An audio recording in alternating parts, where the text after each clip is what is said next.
welcome back to our July Spider History with JR. JR is here. We are wrapping up a 3-month adventure that we've started, wrapping up back in May. And May, man. I mean, and I haven't let up. I'm still wearing the same shirt. I mean, you know, it's like you're in this war. Like there's no sleeping, man. No, there's no sleeping. But actually, since I hate people so much, they're all staying away from me. So I guess I'll do this more often. So, all right. So while I'm getting the issues up and ready, feel free to ask us some questions. Take it easy on me, folks. Yeah, because man in his heart. 9 issues. 5 to go. Yeah, we've got 5 issues that we're going to do on this show, and we have no time limit, just like in the final of Rollerball. No time limit, no substitutions. All right, here we go. Rollerball, 1970s, James Caan. All right, I got the issue ready. I'll remove it, and we'll take a couple questions. I hope George left his camera on, and there's just an empty chair for the whole episode. No, he is literally asleep right now. Hold on a sec. Adam goes, yo, yo, yo, yo. Mike goes, whoa. And then he goes, whoa, yeah. I think they're singing the little song that I put with that. Adam goes, man, that Patreon theme song is catchy. Oh, yeah. I like it, too. You know why I use that song? Because it doesn't get flagged on YouTube. It was free from the YouTube audio library, and I liked it. I like to mix up the Patreon music occasionally. So that's what have they flagged you? Has YouTube flagged you before for? Yes, for copyrighted music. Yes. So for this stuff, I won't get flagged. So that'll be nice. I tell you, I listen to a bunch of. I listen to some other podcasts and streams. Or YouTube must just be oppressive. I mean, just as far as what the how they try to manage and dictate things. So. Hornacek says this may just be too much Maximum Carnage in one night. No, Hornacek, we're in July, man. This is a July podcast we're recording. So I'm refreshed, right? We got in the DeLorean, Hornacek, and we are now in July, and you will hear this. Oh no, Carnage got George is what Matt says. Pretty much. Adam wants to know, JR, what are your favorite Venom and Carnage stories? Are there any? None whatsoever. Even the first appearance of Venom 300? Oh, hell no. I didn't like it, bro. No, because it's like Eddie Brock. Who's Eddie Brock? It was like, I'm this deadly. I know that Peter Parker is Spider-Man and I'm a deadly enemy. Is like, who the hell are you? Never saw you before. The only people who knew who Spider-Man was they were Osborns. Who the hell is Eddie Brock? Never. No. All right. No favorites. Hornacek is saying we've got 5 issues, and the last one is a Spider-Man Unlimited, so it's a double size. So we've got a lot to cover in this episode. Yeah, but frankly, the further this goes, the less story there is. So it may not be that hard. Mary wanted to know, did JR see the new Venom trailer? It seems they took inspiration from Maximum Carnage. We just answered in the last show. Neither JR nor George have seen the Venom trailer. I've seen it. Looks okay. Nor are we going to, and nor are we going to see the movie. Did you see the first Venom? No, I did not. Oh, come on. It wasn't as bad as you'd think it'd be. Doesn't matter. I don't want to watch it. I don't want to encourage. Go ahead. I don't want to encourage Sony to make any more of those trashy ass Spider World movies or whatever the hell they're doing. Spider-Verse. Next week we're going to record a Spider News podcast, and we're going to talk about the Craven ongoing. So we'll have that to talk about. Vinkman has upped his Patreon to $20 level. Thank you, Vinkman. I appreciate that. You are now at the friendly neighborhood level. Yeah. Wow. Yeah. You're Vinkman's at the neighborhood. Love it. Thank you, Vinkman. I appreciate it. First appearance. A shame that she died and can't be in the next Ghostbusters movie. But anyway, first appearance. Wait a minute. Was that Carnage and Venom are really good. I would agree with you, Adam. I'm your symbiote fan on this show. The old man is not. I like the symbiotes. By the way, next week Venom 200 comes out. He also buys comics for the covers, but what can you say? And I buy Zit comics. We established that. I'll never live in that one down. Good God. Matt says, I remember Marvel was so desperately wanting to get Spider-Man artist Todd McFarlane's character Spawn, so they came up with Carnage as their Spawn influence. I think you might have that a bit off. I think that was Night Watch.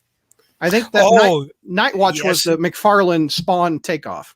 And we'll see him later. Oh, Night Watch coming in. Matt wants to know, JR, what's your favorite Spider-Man crossover? Somehow I don't think it's this one. What made you guess that? Oh, my Lord. I can't think of one right now because the problem is by the time the crossover era started, most of them were pretty bad. And I mean, again, except Craven's last time. And you got problems with that one. I don't like that one either. No, we did 2 podcasts on that one. That was the first multi-part storyline podcast that we did. So I can't believe you don't like that story, but I do agree with you a bit with the Vermin stuff, but the rest I disagree. I like Craven's Last Start. Here, let me get a couple other Maximum Stridex. That's pretty funny. I agree with ES. Yes, the first appearances of Venom and Carnage were good, but the hype killed both characters. I would argue, ES, that under Donny Cates, Venom is almost to the level, if not beyond, the first appearance. Donny Cates has done miracles with the Venom book.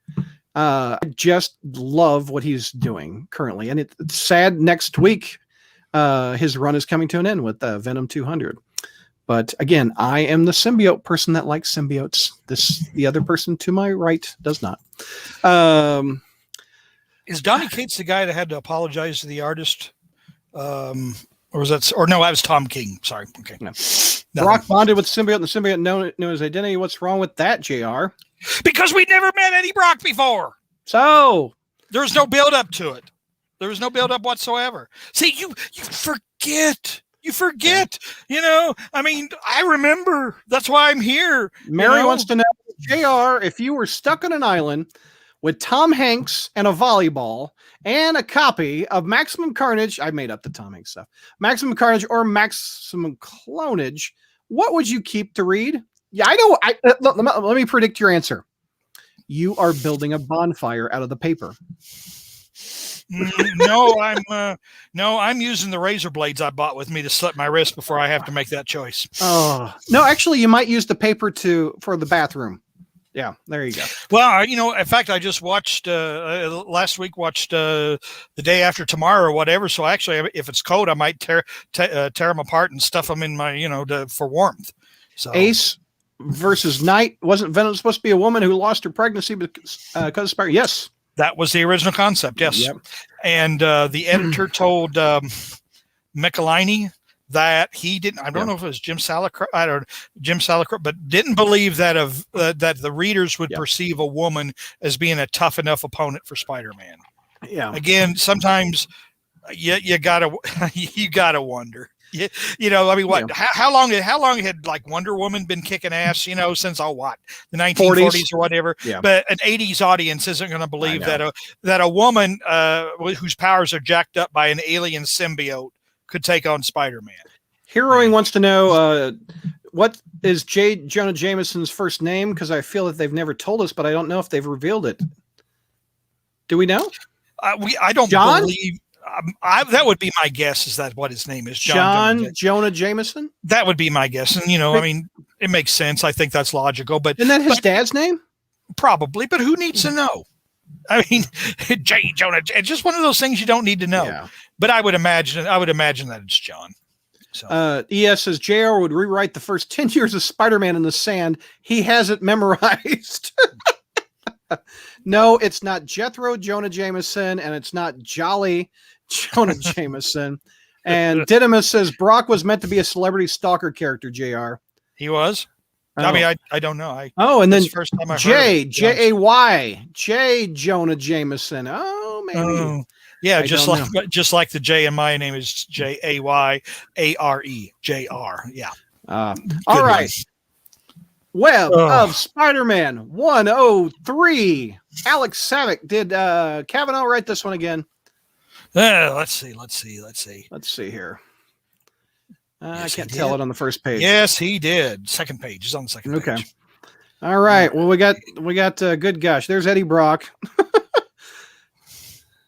All righty. Okay, so the Carnage family, which now consists of Carnage, Shriek, the Spider-Man doppelganger, the Demo Goblin, and Carrion, have Eddie Brock as their captive, and so they're taking him away for some good old-fashioned torture. Meanwhile, back at Avengers HQ, where Firestar, Spider-Man, and Captain America, who was alerted. See, Captain America didn't just show up by coincidence.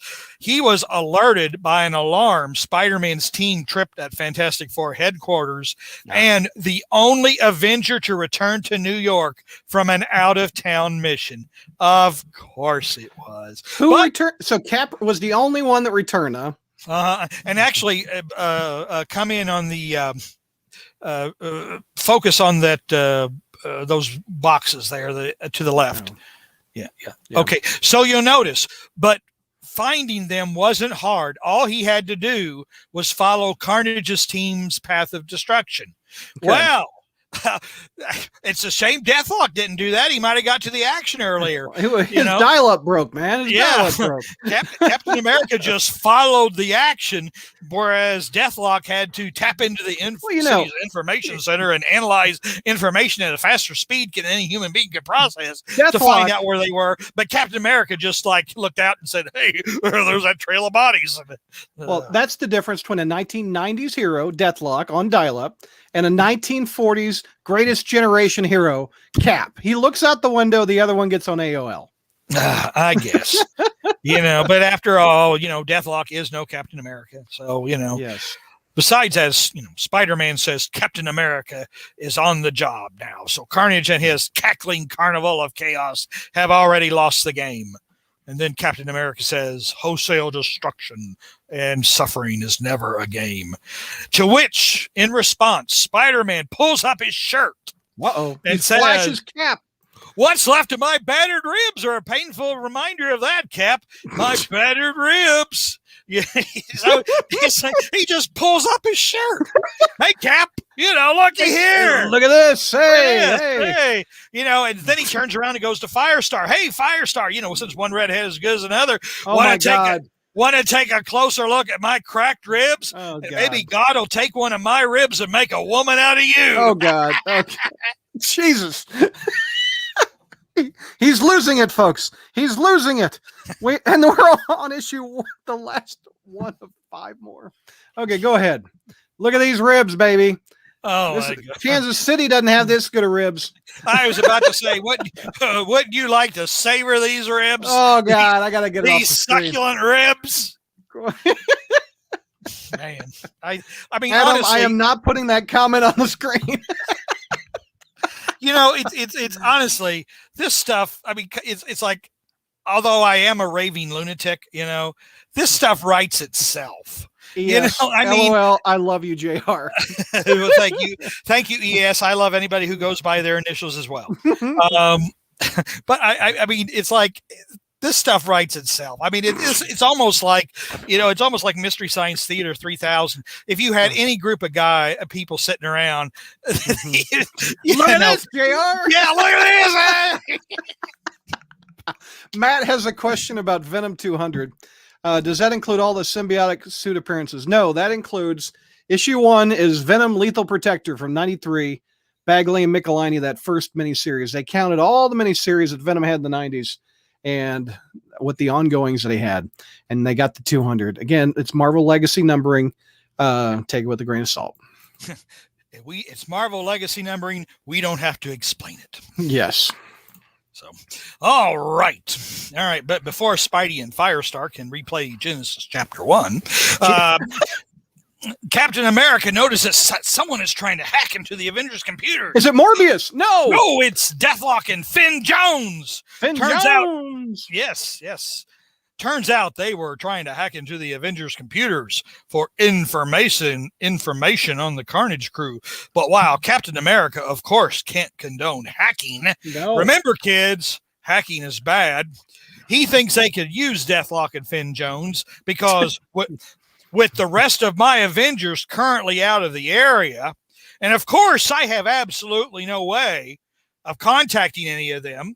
I mean, Jarvis isn't even here apparently to monitor things, and we can't possibly, whatever mission they're on, we can't possibly find any worthless Avengers like Silverclaw, Jack of Hearts, Circe, Tigra, Starfucks, D-Man, don't forget D-Man. D-Man, all heroes mightier than you, Spider-Man, since they qualified to be Avengers long before you ever did, but even none of them can be spared. No. Well, Spider-Man says, all right, we'll meet at 5:00 on the rooftop. Bye. So I'm out. He's got to go check on Mary Jane. So while he goes and checks on Mary Jane, Jared Leto, Black Cat, and Cloak are all in Lower Manhattan now, where the Carnage family is just come and gone, and there are people needing help. But as the Black Cat says, well, go back to the Black Cat. Go back to the Black Cat. But the emergency crews can't get anywhere near this area. Well, hire that cab driver who took Aunt May and the robot parents from Forest Hills to Midtown. I'll bet he can get through. Here.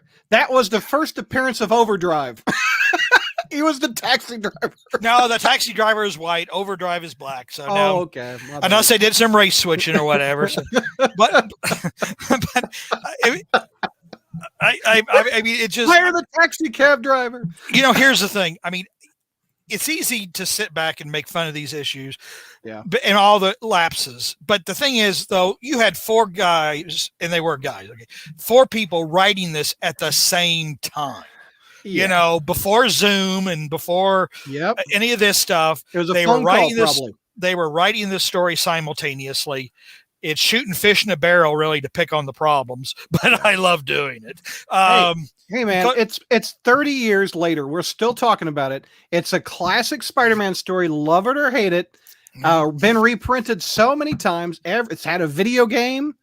I mean, it is a popular Spider-Man story with all its flaws. Yep, just like Secret Wars.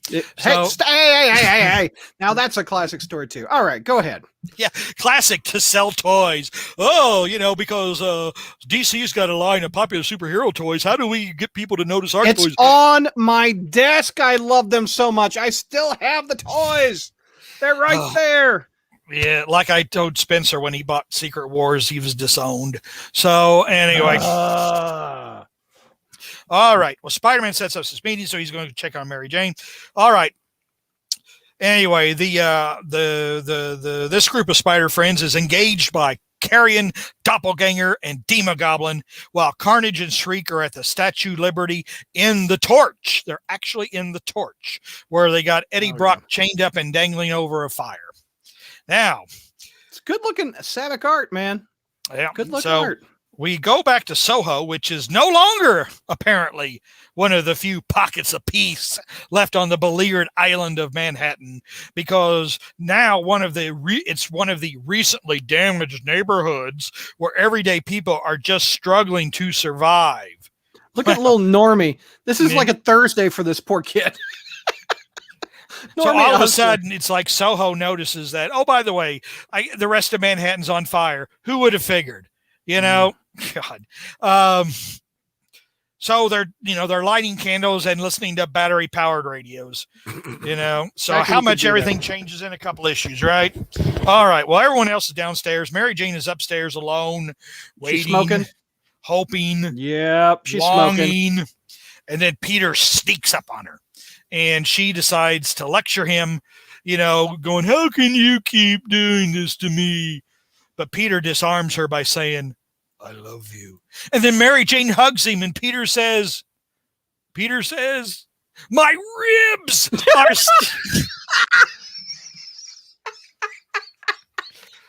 my ribs are still delicate.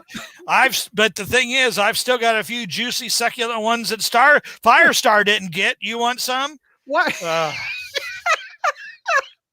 He opens the issue with, hey, look at this.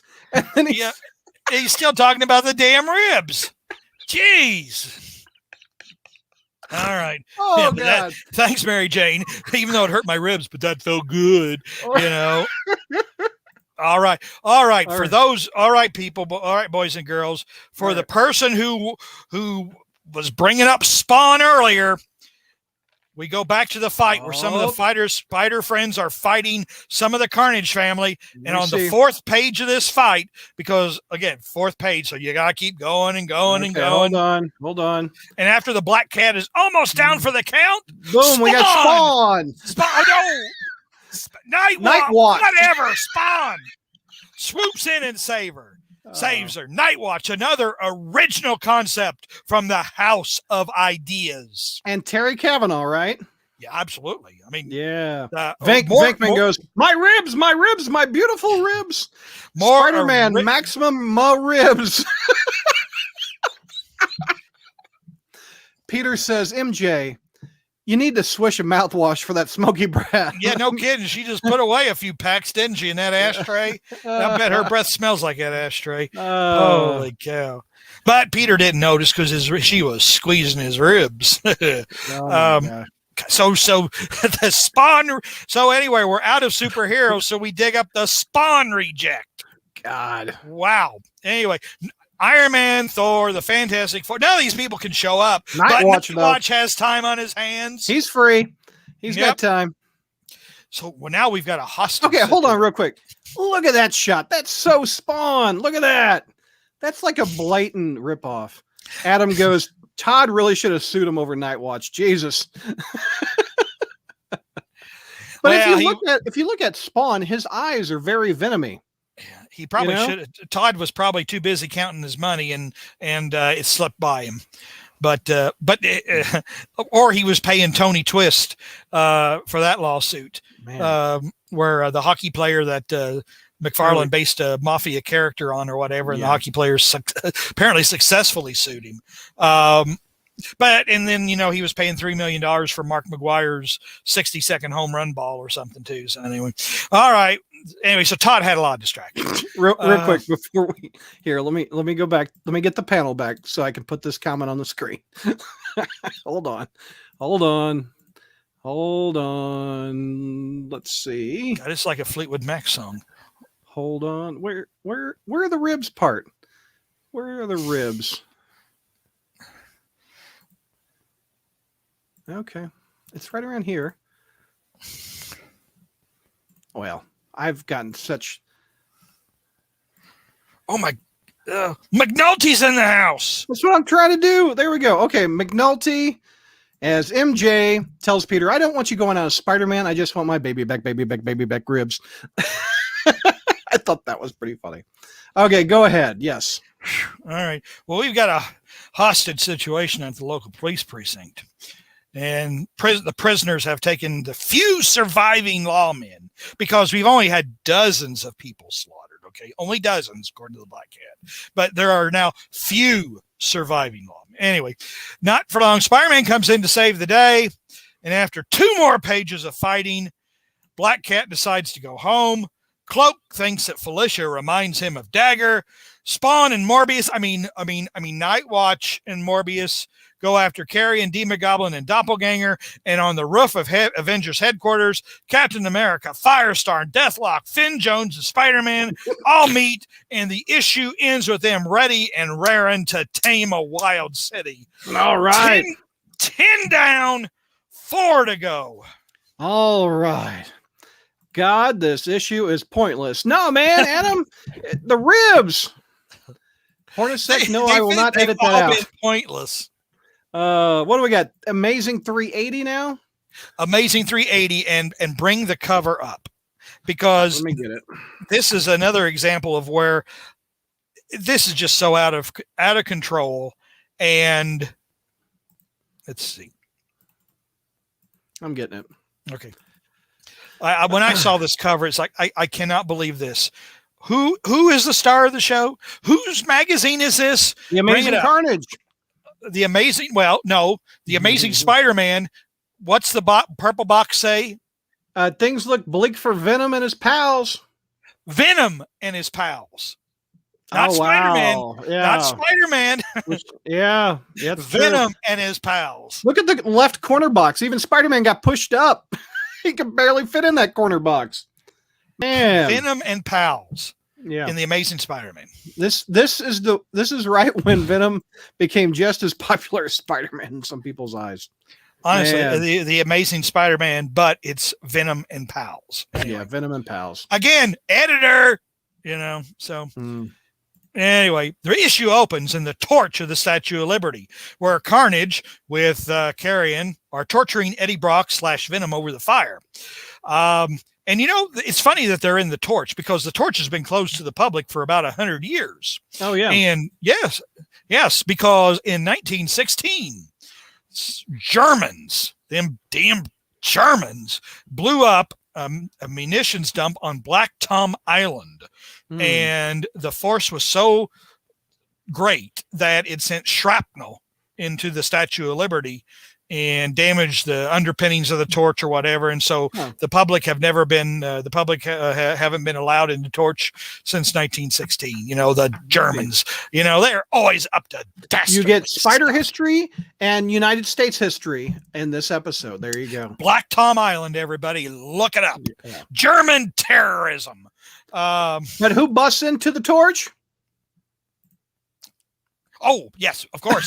I forget. Spawn We've got a and Jared Leto. Yes, because they threw Doppelganger and Demo Goblin into the torch, and Carnage said, "Who could have done this to him?" Bum, bum, bum. All right. Spider-Man and friends are on their way, though. Spider-Man is swinging, Firestar is flying, and the rest are on a flying donut. When they come upon Shriek, standing on the roof of a building, glowing like Robert Pattinson, hooked up to a nuclear generator, while crazed New Yorkers are acting normal for New Yorkers. Throwing trash cans and rioting. Yeah. Wow. Our heroes are trying to incapacitate Shriek, but before they do, she and Deathlock decide to engage in witty banter. Shriek responds, Firestar said, "I'm going to incapacitate you." That's where I got the word. And Shriek said, "I'm impressed, not." and Deathlock says, "Outdated slang won't keep us at bay, Shriek." And then Shriek responds, "That was low, like Neil Simon's going to write comebacks for you." Ding, ding. Wow. She has some weird one-liners. What was the thing about the radio? Carnage is the battery and I'm the radio. But then all of a sudden, keep going. I'm going. Yeah. Oh, look at the mighty shield. Captain American throws his mighty shield. Wee, wish. Boom. All those who oppose his shield must use the prang. If he's led to a fight and the duels do, then the red and the white and the blue will come through where Captain America throws his mighty shield. Took her out. Wow. Yeah. Boom. Wow. I almost want to sing when Captain America throws his mighty shield. All right, there we go. That's kind of low, though. Cap hits her in the back. That's just. Hey, she deserves it. Okay. Next, I'll sing Doc Bruce Banner, pelted by gamma rays. Anyway, all right. Back to the Liberty Crown. The sun is coming up. Here comes the Morbius sun. has got to go home. Morbius is about to turn back into Jared Leto. So as Spawn flies them out because he knows he can't survive the fight with the Carnage family without old Morb. All right, back on the island on 42nd Street, everyday citizens are looting and burning, and the police don't stand a chance, and a New Yorker picks up a brick and is about to hurl it through a window when Captain America stands behind him. Okay, hold on. Here, I got it. Okay. Gonna loot. All right, he's gonna break all the windows and then not on my watch. Captain Not on my watch, bro. And then he says, I'm sorry. I'm sorry. And then two men are about to assault a woman when suddenly Firestar appears and glows above them, saying, "Light, it's just what you need to see what you've become." And then they stop and they say, "What are we doing? Can you ever forgive us?" I'm an accountant. Yes, I can.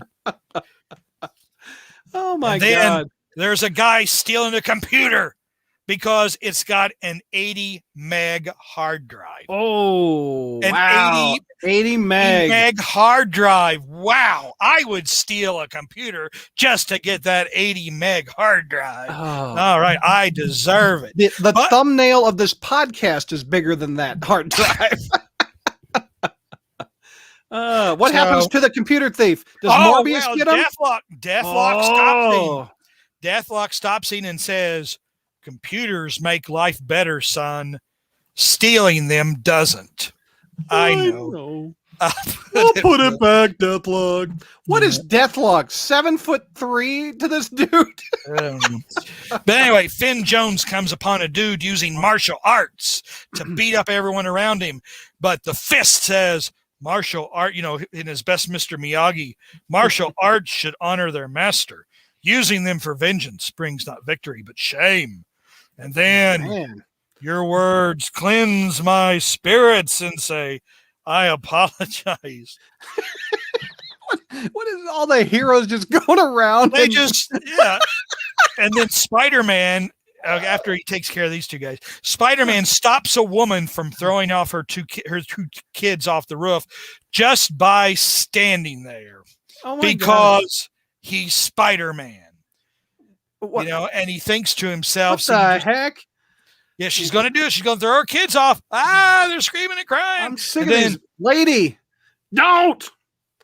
What in the world? And then it's like, Spider-Man? my boy plays him. Oh, my Lord, what did I do? Oh, Spider-Man, thank you. And then Spider-Man says, if it wasn't for me, what is he say? If it wasn't for me, not anyone, those kids would be dead because I'm me. I'm good enough. I'm smart enough.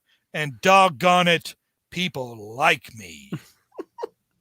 Everything else in my life, including my relationship with Mary Jane, will be nothing but a hollow sham. MJ was wrong. This is worth the risk. Yeah. Well, Shriek is webbed to a pole to lure the Demo Goblin and Doppelganger. And after they free her, Spider-Man and friends engage them in battle. But at the same time, Cloak is in the Holy Ghost Church talking to Jesus. Let me get the Cloak. Hold on. Where's Cloak? There's Cloak. He is talking to Jesus. Talking to Jesus. There he is. I don't know if Jesus is answering back, but Cloak's talking to him. All right. And, Cloak feels, he goes, it's like, I know there's all this fighting and killing going on. And I should be out there helping, but I feel I have to be here for some reason besides the fact that me being here and wondering is a foreshadowing for an upcoming plot device. No, he's waiting to get the file that Morbius wrote. The file that Morbius is supposed to bring. The file that Morbius forgot to bring. What was on that file? I don't know. Anyway, as Shriek is cheering on Demo and Doppel, the crowd of New Yorkers come to their senses. And rather than acting wacky, they now turn on her saying the heroes gave us hope, showed us that deep down we're good people. And you want them, you got to go through us. Oh, where have we heard that? And you mess with one of us, you mess with all of us. Yeah. Spider-Man 1. And 2, because 2 was on the train. Yeah.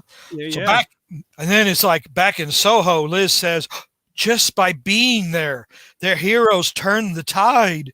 By laying themselves on the line, they saved the city from its own madness. And Mary Jane says, they may have saved us all. Win or lose, trying is what counts. It's worth it. Well, thanks, MJ. Yeah. and the thing is, though, you see the seeds are being planted here. The good feelings don't last long, though, because Shriek decides to dial it to 11 and turns the citizens against the heroes again. 11 down. Oh, my God. That one's done? It is done. All right. What's the next issue? Spider-Man 37. Spider-Man number 37.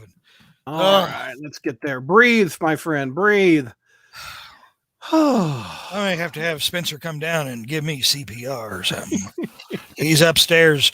I don't know if he's playing. What's he doing? He's playing Red Dead 2 or something like that. Oh, that's such a good game.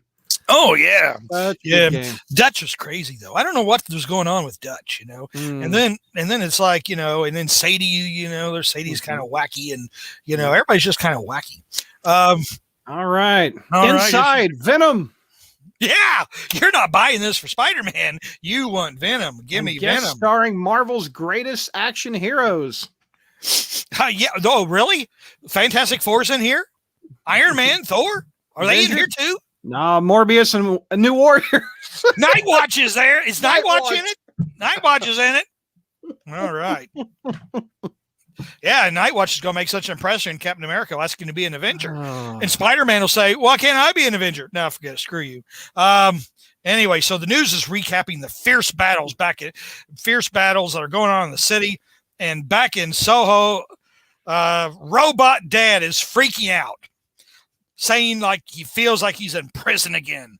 When he was locked away in prison, he held on to the hope that the world outside was better and that it made sense, but it's all a lie. With the framing of this panel, it looks like Robot Dad is going to chew you out, JR, with this shot.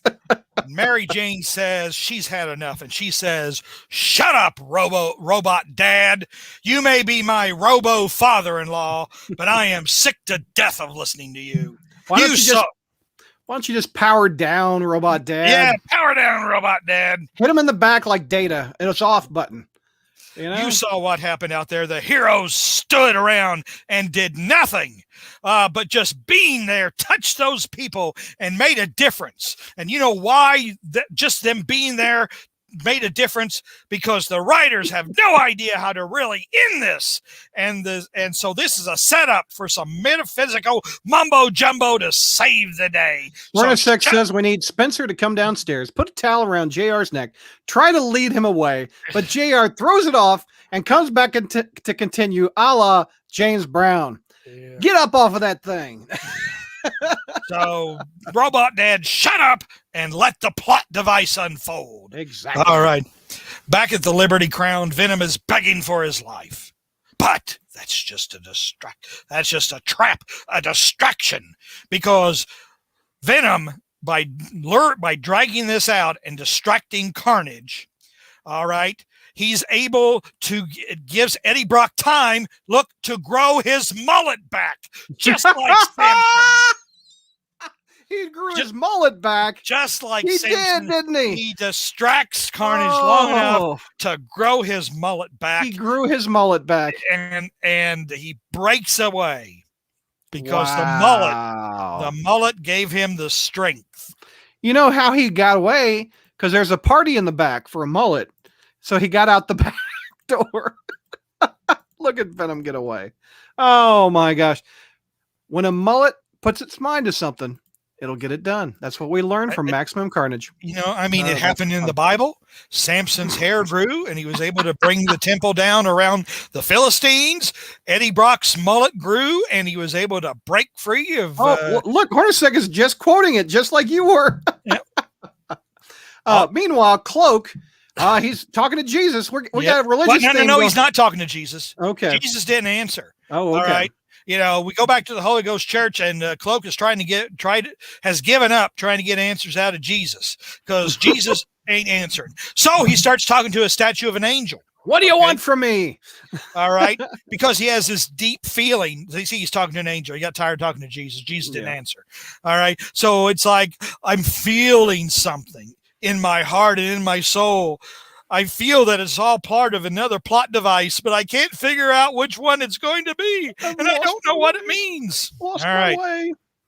Back to the part of the island where Spider-Man and his friends are engaging with the now once again crazed citizens of New York. Good God. And Shriek stands up on a rooftop and watches the action, and Ben begins to tell us her sad, sad story of how she was mistreated as a little girl by the people she trusted most in the world. And she would smile and try to be good so they'd love her and so they would stop hurting her, but they never stopped.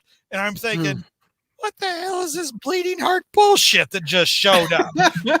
And so I say, well, who wrote this? And I go, who wrote this? Here we go. It is, to no one's surprise, J.M. DeMatteis. Always one of my bringing- favorite. Stop. Go ahead. Honest to God, he can't help himself. He always has to try to make these people the products of bad people and bad environments, and it's never their own fault, and it's never just human evil manifesting itself. Anyway. Oh my God. Okay, go ahead. All right. And then what follows is several pages of our heroes agonizing over the events, over how hopeless the situation is. And then Spider-Man is inspired by Aunt May singing Listen to Your Heart by Roxette. Listen to your heart. Go there, Brad. I'm not Where is it? What panel? I am not making this up. Oh, I thought you were. No, this is Spider history. Your beacon for truth. Bullshit. What's the panel? Well, it's after Finn Jones. Does he pick up Finn Jones? Yeah, he picks up Finn Jones, and then he says, "Hey, how do you do all that metaphysical mumbo jumbo?" And Finn tells him, "Oh, you got to study for 8 years." Spider-Man hits the chimney. Okay, and then we have the 2-page spread of all this agonizing. Got it. All right. Okay. All right. Okay. So there's the panel. Okay. Bring it up. Ready. Which one is it? Aunt May. The Aunt May panel? Yes. Oh. Go back. Yeah, Listen to your heart. Listen to your heart, Peter. Listen to your heart. When you know, I don't know the words. So, I'm sure, but Aunt May does. That's all that matters, because Peter is he's desperate. He's broken. His heart is sinking. He's given up hope. And then he hears Aunt May singing Listen to Your Heart by Roxette. All right. And it gives him the strength. And not only that, Cloak. What's happening to Cloak? Cloak he's starting to see the light too. Hallelujah. Right? He's listening to his heart. See his heart. He's listening to his heart.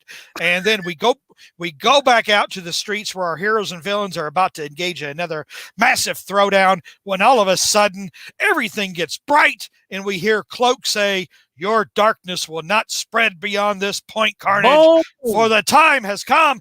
And the final page shows Cloak and Dagger to face the light. Why is his face red? 12 burned down by all the light? Because Dagger's light is cooking his skin, giving him sunburn.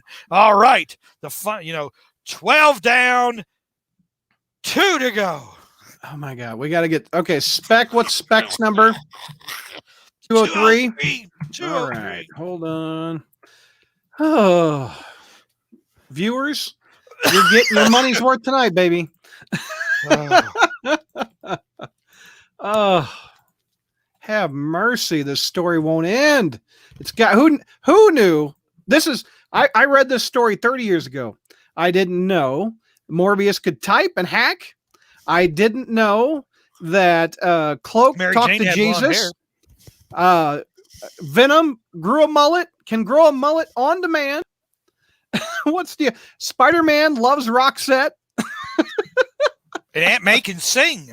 Aunt May can sing.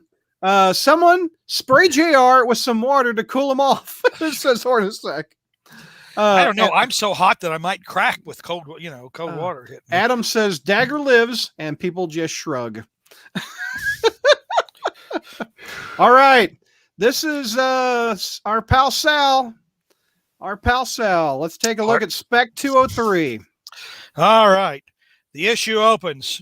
No, look at the light. I'm seeing the light, JR. With both the good guys and bad guys just staring at a resurrected Dagger like the women at Jesus' tomb. And Dagger says, "I wanted to wait until Easter Sunday to do this because that would really have been some killer irony, but we got to wrap this up." So basically, I'm back because comic book bullshit. But Shriek, let me touch you and feel you.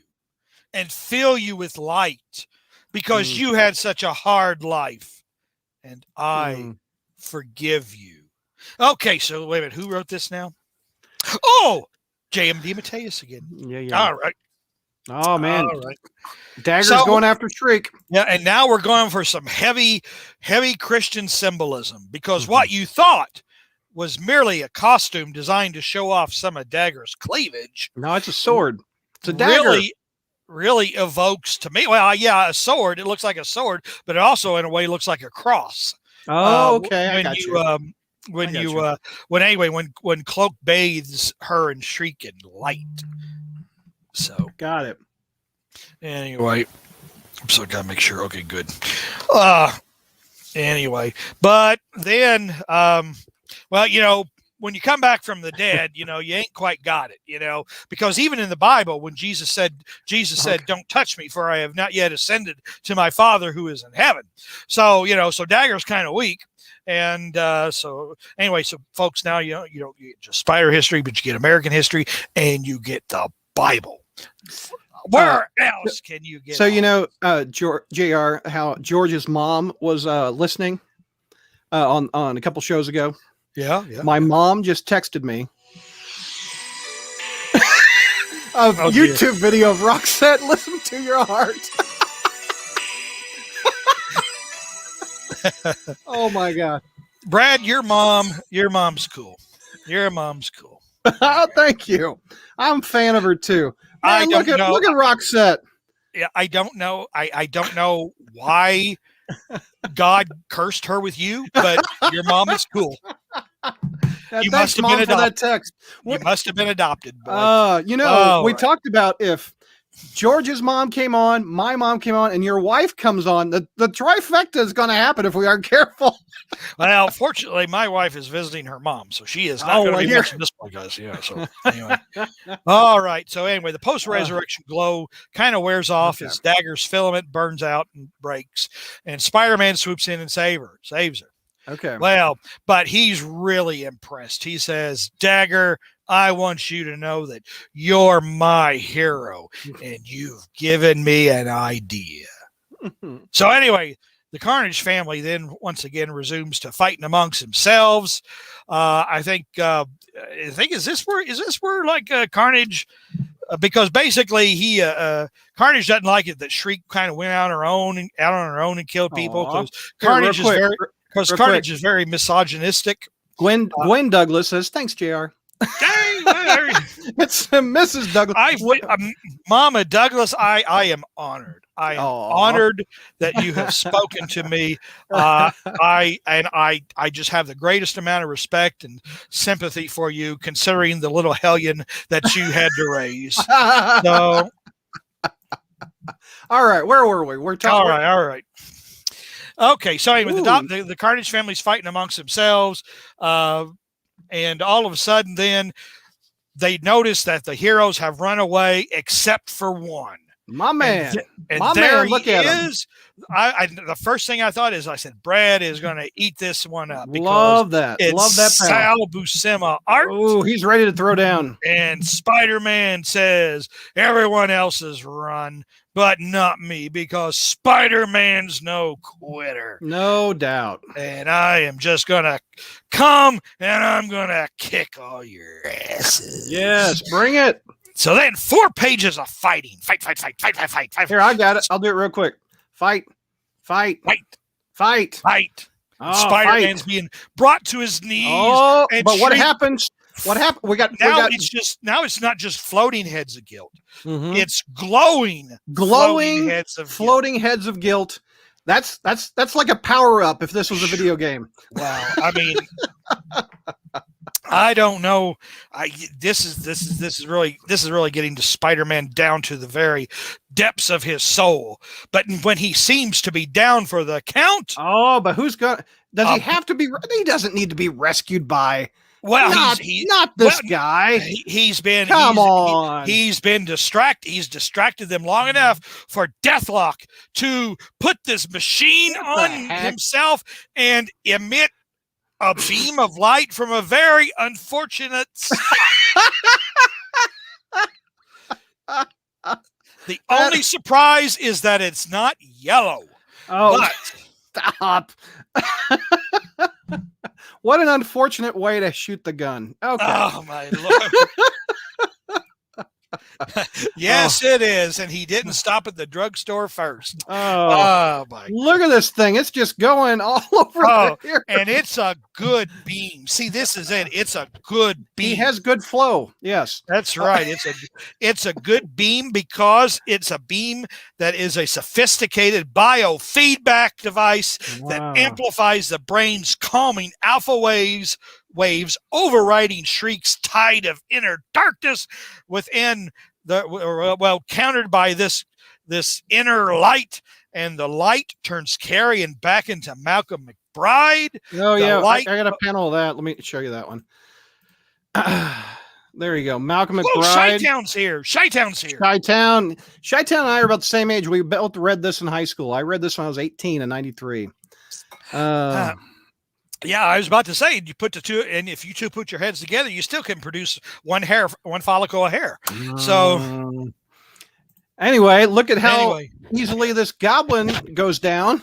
Yeah, the Demo Goblin goes down because the good beam got him too with all of its goodness, but Carnage is not having it. He doesn't want to deal with it. Look how lame Deathlock looks. That's just, it's like he's got those things on the heart when you shock the heart.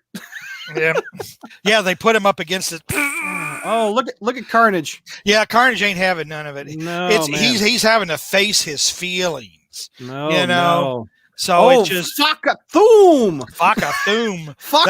man. That is the onomana what's that word Dark Mark uses, the onomatopoeia. Whatever. I think that's what Deathlock did to the hero. That's the one. Onomatopoeia. Fakafoom. Fakathoom. Okay. Wow. Jeez. Anyway, well, the thing is, Shriek goes down for the count, and it looks like Carnage is dead too. Oh no, we got to sell one more double-size issue, man. Oh, look at Carnage. He does not look good. He looks dead, And Spider-Man says, "Oh, it wasn't supposed to come to this," And so he goes to Central Park. And he sits by the lake and he begins to ponder things. Yeah. And then all of a sudden, surprise! Get him. And Venom says, Carnage, you didn't let me kill Carnage. And I'm so mad. I'm gonna. And then all of a sudden, just as if on cue, remembering that, holy crap, I can't die yet. Fakathoom! We got one more part to go, and it's a double-sized issue. God. One more to go. 13 down. One to go. Spider-Man Unlimited. Unlimited 2. Okay. Good grief. Are you okay? Oh, I don't know. Have you worn out your Fakathoom? Oh, my God. I tell you, my... I don't know. I don't know. I mean, at least I was about to say, I hope that my Fakathoom has more left in me than Deathlock's did after shooting that out of his, because Deathlock said he was about out of juice, right? What did Deathlock say? I mean, I guess you can only emit, flow from that particular part so often. Gosh. All right. God, what bad Adam says, you can do it, JR. You can do it. All right. Spider-Man Unlimited number 2. This was what? How much did this cost? $6.50. That's not right. No, $3.95, Brad. It says $6.50 up here. They scanned the Australian edition. Really? Yeah, it says $6.50 right there. Yeah. Awesome. $6.50 Australian. That's hysterical. Okay. Yeah, I remember, like, for example, on some comic books that would have like the Canadian price, be like 35 cents, 40 cents in can. And for years I thought, that meant that it came in a can and you had to pay 40 cents if it came in a can. No, 40 cents in Canada. Who's writing this one? Penciling. Our old friend Tom DeFalco. All right, my man. With Mark Bagley on breakdowns and Sam De La Rosa on finishes. This is the first time DeFalco's touched the book, and he's wrapping it up, I think. Well, to be honest, they're just... this is so anticlimactic because we defeated all the other villains. Yeah. You know, the heroes went their ways. Spider-Man is sitting by a lake contemplating. Yeah. And then we got another issue to go. A double-sized. But it's not all the same story. We got all kinds of extra crap, which I didn't even read this time. Okay. You know, and we got an appearance by Megawatt. So anyway, I'm not sure even if the Marvel Unlimited has those backups, but we'll go through it as we go. Okay. Anyway, so Venom and Carnage and Spider-Man in Central Park, right? And you know, Carnage is just he just so sad because he had such a bad childhood, and they made up when he got in the fight with the superheroes. It made him feel things that were buried too long, pain and abuse. And Venom pretty well feels like the rest of us. Well, poor baby. And it's like, oh, are you this miserable? We'll just put you out of your misery. Right. Well, Carnage gets away, and Venom is going to go after him, and Spider-Man wants to stop Venom, but guess where Venom hits Spider-Man? Not those baby back ribs. Not the ribs, the Achilles heel. Oh, the ribs that have been going on for 13 issues. And I'm cracked. Do you see the crack? He just broke them. Yep. Broke them. I'm busted up on both sides now. Oh, look at him bent over. He's done. Is that like a Joni Mitchell song? On both sides now. I don't know. Anyway, what kind of position is that, Spider-Man? My God, my ribs. That's a bro. I got to get in touch with Mary Jane and bring her to bring our insurance card so I can check into the nearest emergency room. He's done. Those poor ribs. I'm busted up on both sides. Must find a way to ignore the pain. Got to find a public phone and a place to collect called Avengers Mansion. Oh, yeah. Who's going to pick up? I mean, Captain America's the only one there. D-Man. You know, and it's like, will you take a collect call from Spider-Man? No. Oh, look, we've got Spawn and Jared Leto looking at the public. They're just, having a bro moment, saying, what's going to happen the next time we meet? Well, I don't know. Maybe we'll just kick each other's ass. Yeah. I don't know. Does he complain about the ribs in the next issue is what Hornacek wants to know. I don't remember. Yeah, well, yeah.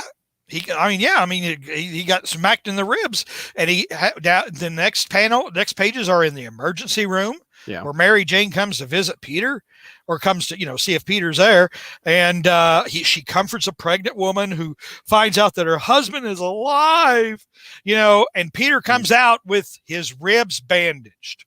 Okay, now boys and girls, here's another clue that this is the most science fiction-y fantasy scene that you can imagine. Okay. How do you know that this is not real?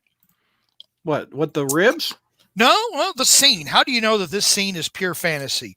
Because Peter Parker went to the emergency room, got seen relatively quickly, and got fixed.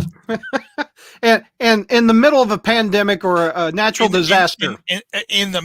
Even when you're not in the middle of a pandemic, even when you're not in the middle of a catastrophe, you still can't get processed through the emergency room in less than 2 hours. Maybe he saw what's his name? Cardiac. There you go. Yeah, the foe of managed healthcare. Managed healthcare, yeah. Maybe he did, but it's like, I'm sorry. Again, like I said before, I'll believe in alien symbiotes. I'll believe in radioactive spiders creating superheroes.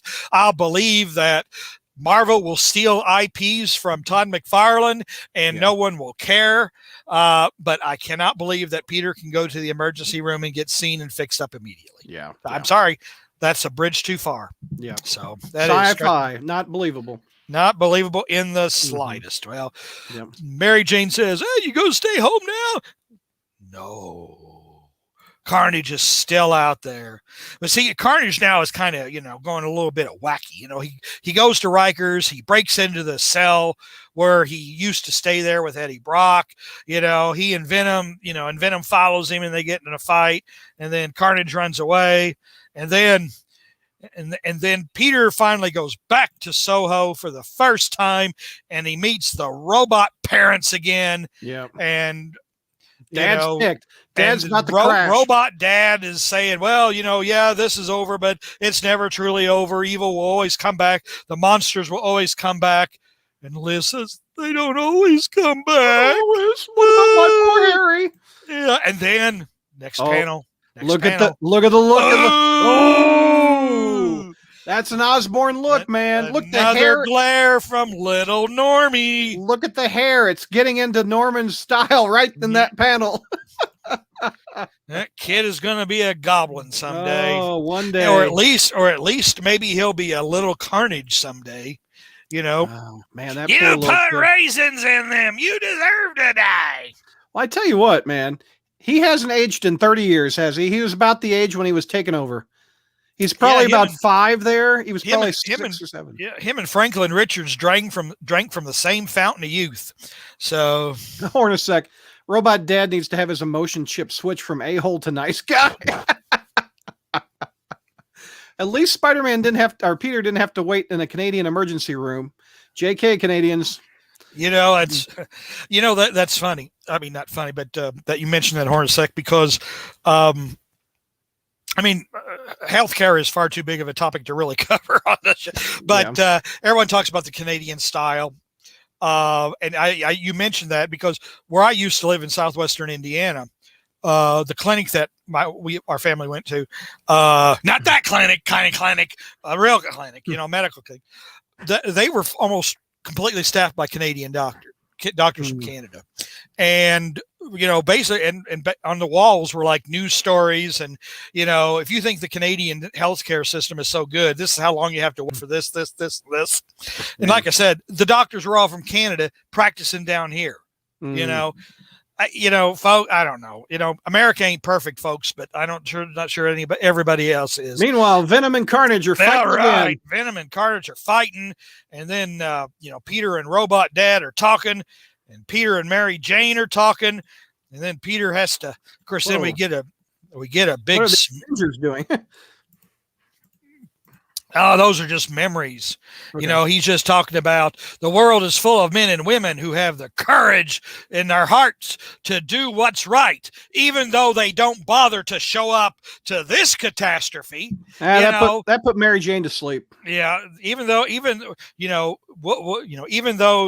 none of them bothered to show up while Maximum Carnage was going on, they're still heroes who'll do the right thing. Right. So. All righty, let's see here. Wake Mary Jane up. She's passed out. Yeah, wake Mary Jane up. Too long. We talked a couple issues ago that nobody sleeps in this book. Well, Mary Jane has had enough. She smoked her cig. She's ready to pass out. Yep, she's done. She's done. So anyway, as this isn't being stretched out long enough, not only do we have half a page of Peter and Mary Jane kissing, but then we have a full page of Spider-Man swinging away. And Carnage has held the city in the grip of terror for too long, and I'm going to bring him down. But that's my a good-looking way. Good-looking panel there. Yeah, I guess it is. I mean, that's another good-looking one. Look at that. Yeah, I mean, let's draw it out. Let's draw this story out as long as possible. Yeah. Let's have as many. So anyway, we go back to the Brooklyn orphanage where Carnage was raised, and yawn, poor baby, Carnage. So Venom, Venom, breaks in and is determined to put him out of his misery. Basically, a lot of talking. Spider-Man comes and, breaks up the fight, and he starts fighting with them. Carnage gets away again. And then we go to Felicia for some reason, actually, Felicia talked to Mary Jane to see if Peter was okay. And said, well, too bad I couldn't help, but that'd been suicide. So anyway, so Venom and Spider-Man are going out to look for Carnage. They get to a cemetery, and Spider-Man says, I recognize this place. Oh, floating heads of goblin. What's that about? The Venom Carnage, they're twisted in my mind. I don't know how to think about them. Anyway, so again, Venom is determined to kill Carnage. And for a minute, I thought that J.M. DeMatteis was writing this story because Spider-Man says, you all know all about the sick childhood Cassidy endured, the abuse he suffered. He never had a chance. In his own fashion, he just may be the most innocent of all. Oh, gosh. I mean, okay. Now, again, can't blame DeMatteis. This is Tom DeFalco. But really, after all of this, he just may be the most innocent of all. Do you think that's out of character for Spider-Man? I think that's out of character for anybody with a pulse. but then again, there's enough bleeding heart, people who it's like, I forgive them even though they did all kinds of horrible things to me and my family and everything. But, Jesus said I should forgive them. Or, it was because they had a bad childhood. Or, because blah, blah, blah, blah. By the way, anyway. Norman and Harry are not in those graves, are they? I know they're not. Right? I knew this place looked familiar. Oh, Joe, look, gee, I got knocked in between. Yeah. Anyway, but I don't want to get to those graves yet because they show up again. All right. So anyway, the Black Cat does show up, out of guilt. She decides to show up and help, but really she doesn't do much because Venom and Carnage get in another fight. Venom pushes Carnage into an electric generator, and that's it. Wait a minute. Here's the onomatopoeia. Spakwoom. Ooh, Spakwoom. Wow. That may even beat Fakathoom. Spakathoom. And this, after all of this time, after all of these issues, this is all it takes to take out Cassidy. Because there he is. That's all it took. There he is. All He's this buck issue, naked. all this fighting. That's all it took. Just a Spakwoom. That's the sound effect you needed to take out Carnage. Spakwoom. I'm sitting here thinking, okay. Okay. Even Felicia's that's like, it? What? That's all it took? An explosion? Really? One explosion. That's all it took was just just blow him up, knock him out, and it's over. Yeah. All right. Okay. Hey, well, guess who shows up, JR? Exactly. That's they why finally show up. Now they show up. And it's not even it's Thunderstrike and Cersei and Vision's cool.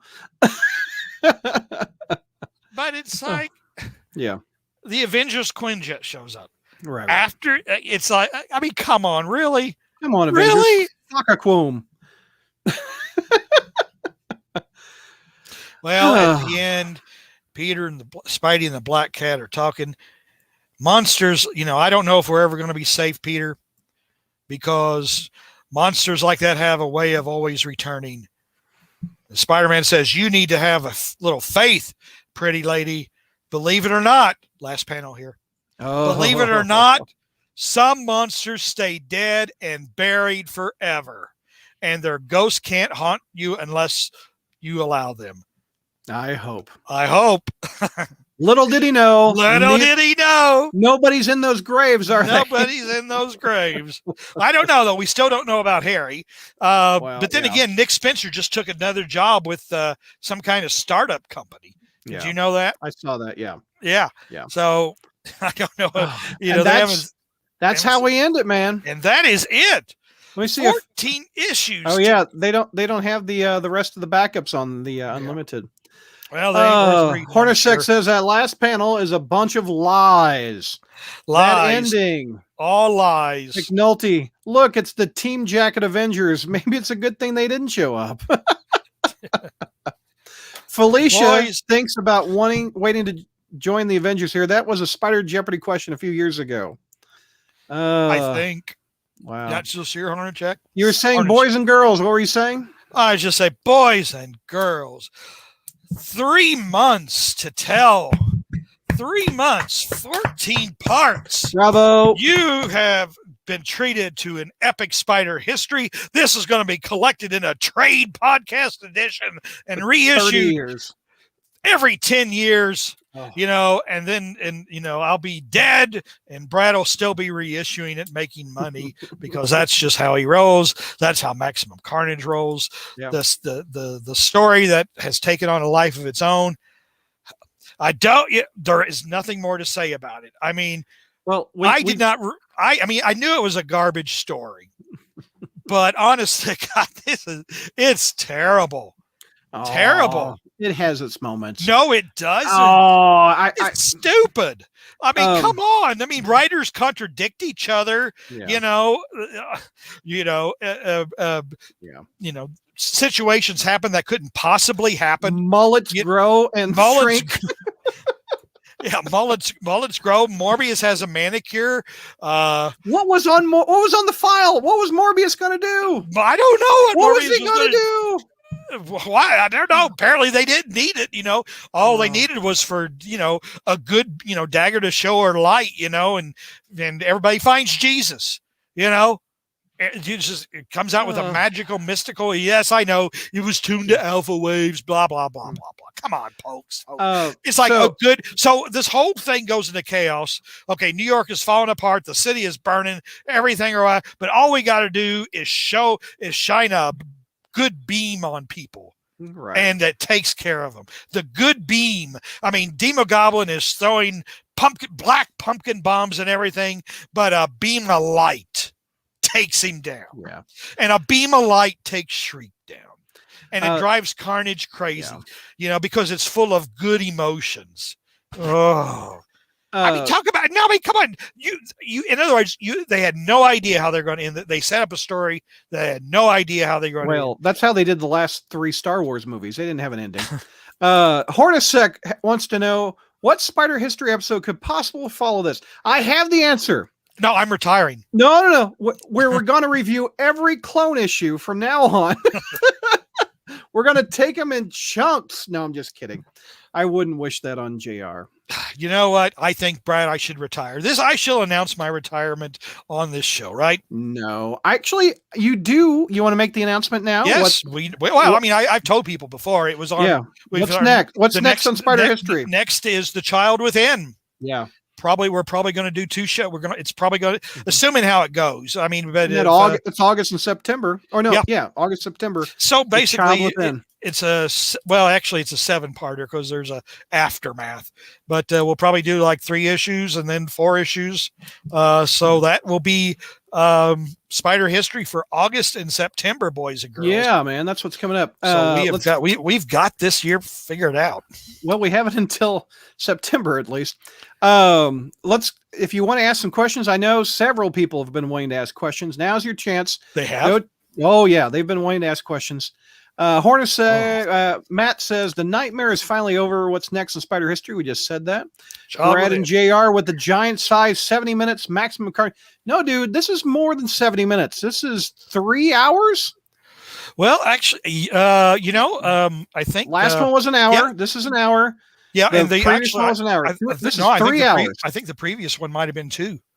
Because it was the very last one, because we did another Spider History like December or something or other, and then so I think that was 2 hours. 4 hours. I think you got a good 4 hours. 4 hours. There you go. If you're an over the road truck driver, and we have fans that are over the road truck drivers, this will get you from the west to the east coast about halfway, maybe. Yeah, this will get you. Stop in Mike Park neck of the woods. This will get you from New York to Chicago. Yeah. Didymus, JR, I recall you making this only the 10th worst Spider-Man story. Is that true? Probably, because I wrote that thing so many years ago, and part of it was I wrote more than 10 years ago. I think I wrote it 20 years ago, to be honest. Gosh. And sometimes I don't think the badness. It's one of those things where its badness had to marinate, and to be absolutely honest, I'll be honest with you, I hadn't read all the issues at that time. I just knew how bad it was, but I hadn't read it all the time. And you really, you just really have to read it to realize how offensive it is. It's not an F offensive like some of the others, but it's here. Let's do pros of it. The pros, none. The art was amazing. None. I don't buy comics for the art. Oh but, my gosh! But you bring up a point. Come on, the art was beautiful in this series. Because you bring up there wasn't a weak artist in it.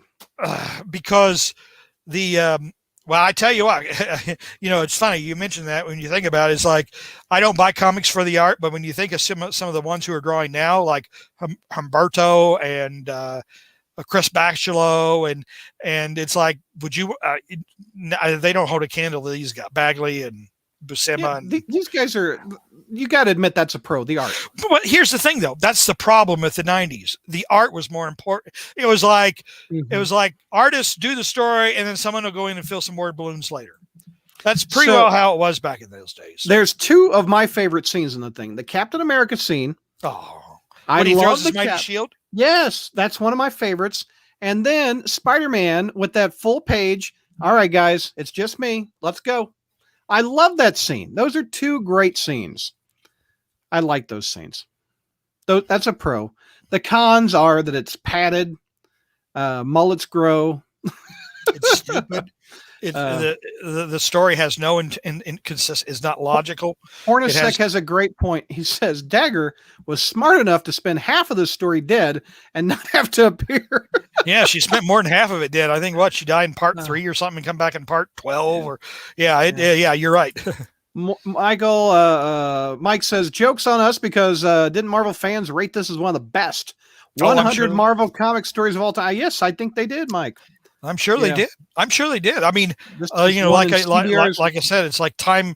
It's like Time magazine putting making Ayatollah Khomeini or Joseph Stalin Man of the Year, which they did. Again, momentous, not good. I said this a couple times, but the good beam here is right out of Ghostbusters 2 with the motion slime and the Statue of Liberty. There you go. Now, Hornacek, are you accusing the House of Ideas of stealing ideas, of not being original enough? And I mean, would you also accuse them of taking Harley Quinn and calling her Shriek? Would you accuse them of stealing Spawn and calling him Nightwatch? Yeah. And here you are saying they stole the ending of Maximum Carnage from Ghostbusters 2.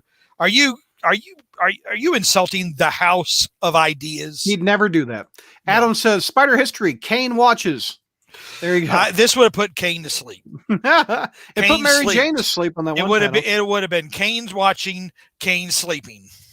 Adam is excited for The Child Within, Maximum Crap, followed by a good DeMatteis story. Nope. Not a good story. Nope. Oh, gosh.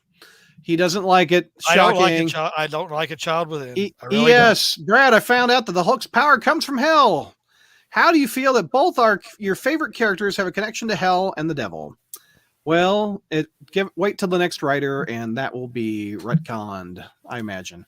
But I've enjoyed the Hulk or Spider-Man. Which one? Both. Spencer and Ewing are trying to take the hell out of both of my characters. Yeah. Ace versus Knight did the math. It is indeed a 5-hour episode of man. Any chance of Ultimate Spider-Man on Spider History, says Ace versus Knight? Why not? Well, you always say you always say it's 616 is it, don't you? Yeah, I've always said 616 is it. But then again, I never thought I would be doing Spider History for however how many years we've been doing 15 years probably. So yeah, I don't know if I'm still, Brad will fire me long before then, or I'll go senile. But I'll never say no, but it'll be a long time before you see that. Brad and JR, did you ever play the Maximum Carnage video game? If so, what console? Never did. I'd never had a. It was a Super Nintendo, right? Yeah, and Sega Genesis, I think. I didn't have a Super Nintendo. I had a regular Nintendo, and my uncle had a Super Nintendo, but he never bought that game. I wanted it. It had the red cartridge. Mm-hmm. I've seen videos of it. But a lot of people love that. They love that that theme song from the video game. It's been covered almost as many times as a Spider-Man 67 theme song on YouTube. And here's something too that I was thinking about as I was, writing this all up and thinking about that video game and its popularity, because that, I mean, again, I don't care for Maximum, but as popular as that video game was, on the Super Nintendo. Mhm. I have a hard time believing that they haven't gone in and redone it for like a PlayStation. I mean, Yeah. to be honest, I mean, I almost think that would be a license to print money. Yeah, that's a good idea. A remake. I mean, it can't be any more graphic than something like I'm watching Spencer play Red Dead Redemption, boom, boom, and blowing it. Yeah. There's no way it can be more graphic than that. Adam says Maximum Carnage is not quite OMD Brand New Day Dan Slott offensively bad. It's just bad. Mike Murdoch says Ramos is good now. Ramos used to be awful, but now I would definitely say he's better, but it's still just not my style. I don't like the exaggerated features, So Heroing wants to know what we feel about Stern's spec run. I think it was solid, but doesn't really hold a candle to his ASM run. I agree. It was certainly better than Denny O'Neil's amazing run. In fact, I think that's one reason why I think I think highly of it, because it was one of those times where spec was better than amazing. When you only had spec and amazing, and it was something when Stern got a hold of the main title, he could do what he wanted. He didn't have to follow the lead of amazing. And granted, redesigning the Green Goblin isn't the most original idea, but the execution of it was perfect. Well, and see, people were clamoring for another Goblin. Yeah. I mean, it's that really is, I mean, it's one of those things where I tend to agree at the time that I think Norman Osborn's story was played out for the time. I mean, because I don't think they knew what to do with him. I mean, it was like, it was back in those days where the villain always had to lose. And the villain, I mean, since Norman couldn't lose, he always had to lose his memory and he had to forget what he was. So, I mean, the character was in a rut. But that's why you don't kill characters. I mean, because let him lay low for a few years and bring him back. Yeah, let him, because people were still asking for a Goblin. People wanted a Goblin, So when you think about it, so why kill the original? And again, look, and with perspective of all these the decades past, I mean, every time they kill a villain, they bring out some doppelganger who's usually not as good as the original, and they bring back the original. Yeah, exactly. So, Adam says the meeting between DeMatteis and Terry Cavanaugh. Hey, let's end it like Ghostbusters 2. He also says Child Within is great compared to Maximum Carnage. Well, I tell you what, though, I will almost, I won't fully agree with you, because Maximum Carnage, and this is another reason I don't give Maximum Carnage an F, for example. Maximum Carnage, other than, again, J.M. DeMatteis, inexplicable amateur psychology. And then, of course, I'll find out that he's a real psychologist. He's got an MD or whatever. So take my, my off the cuff remarks for the stupidity they are. But there's no message to Maximum Carnage. Child Within hammers you with a message. I mean, just ham-fisted. And it almost, again, it makes that message almost the core of the story when it doesn't belong. It doesn't belong in that story. The story should be again. It's like the problems with Craven's Last Hunt. The story should be focused on the two principles, and it's not. So, well, Maximum Carnage, like I said earlier, is a big blockbuster. Not too much thought going into it. It's just, hey, all these kids, all these characters are popular. Venom is as popular then as he probably will ever be. I don't know. He might be popular now. But he was just introduced a couple of years ago. Carnage was just introduced. Let's put them all in a pot and let's print money. You can't blame Marvel for that. But here's the thing, though.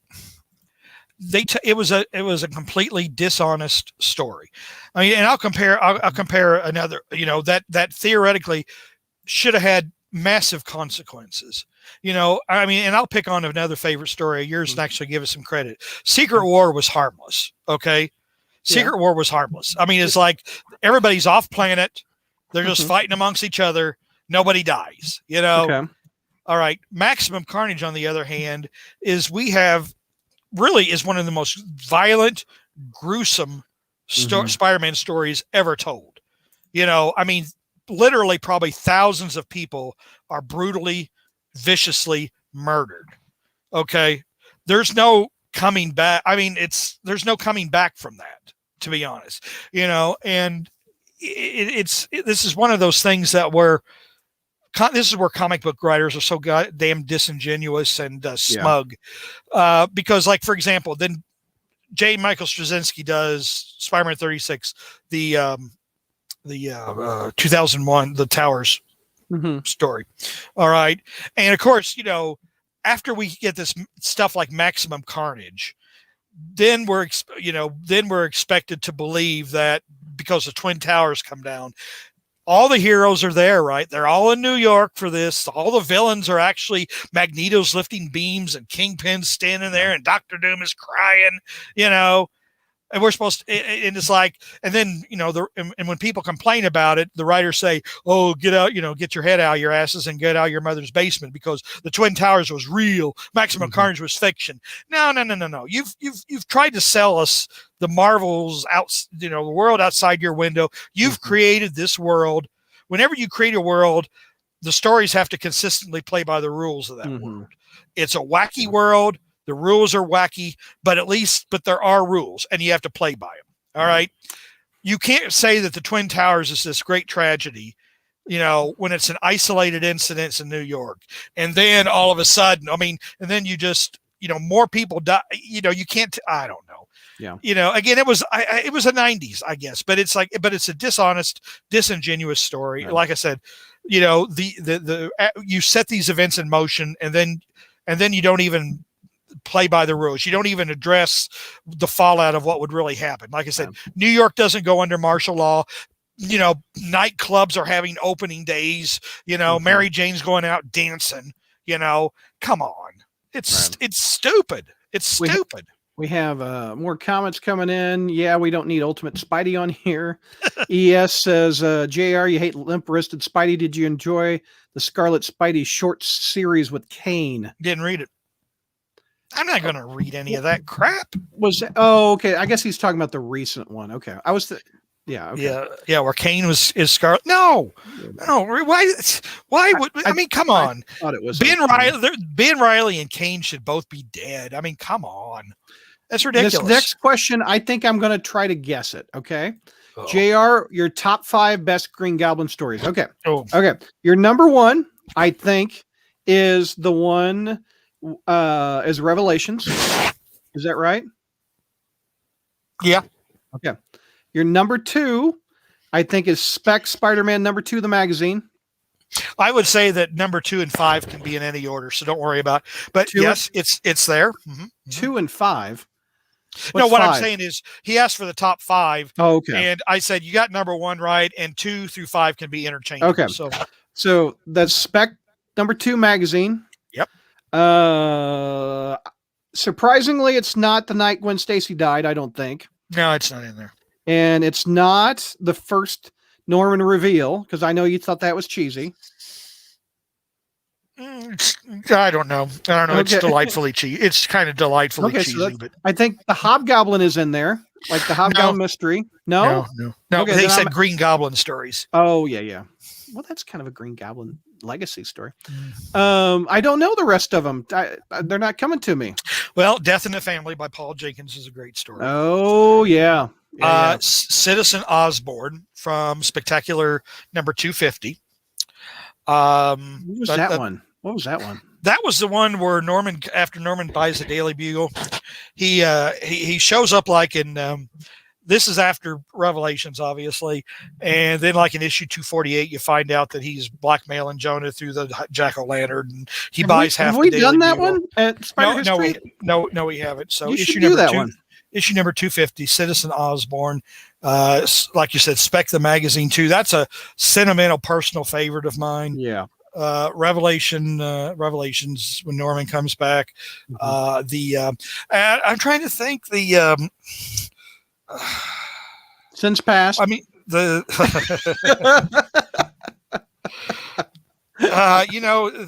I would put the drug issues even before the night Gwen Stacy died. Wow. I think the night Gwen. See, here's the thing: the night Gwen Stacy died, I think if you read Conway's interviews, it was he and Gil Kane had some miscommunication. So the story, when you read the story, it's not a well-paced story, particularly for the the sheer significance of the events that take place. It's one of those where actually it should have taken another issue to tell and unfold or whatever. I'm trying to think of what number, what would round out the top 5. The top 5. It's the one where Norman was in his tidy whities, became green or red. Any Dark Avengers? Didn't you like Dark Avengers? Yeah, stuff? but we were talking about Green Goblin stories. Yeah, it's Norman. Yeah, it's Norman. I remember when he pulled out the drawer and the mask is there in Dark Avengers. And he was talking about how I love blondes or something like that. I remember that. Well, actually, now that I think about it off the top of my head, I've always wanted, if the website had continued, I would have done a top Green Goblin stories.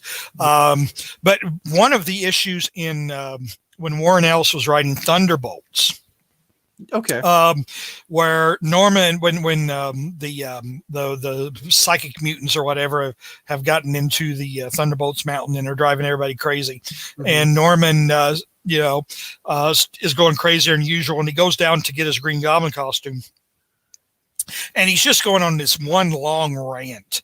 I mean, it's great. It's great. He just says, "I'm going to be president one day," and blah blah blah, and so that's a pretty good rant. That was a good story. Dark Avengers was pretty solid during its run.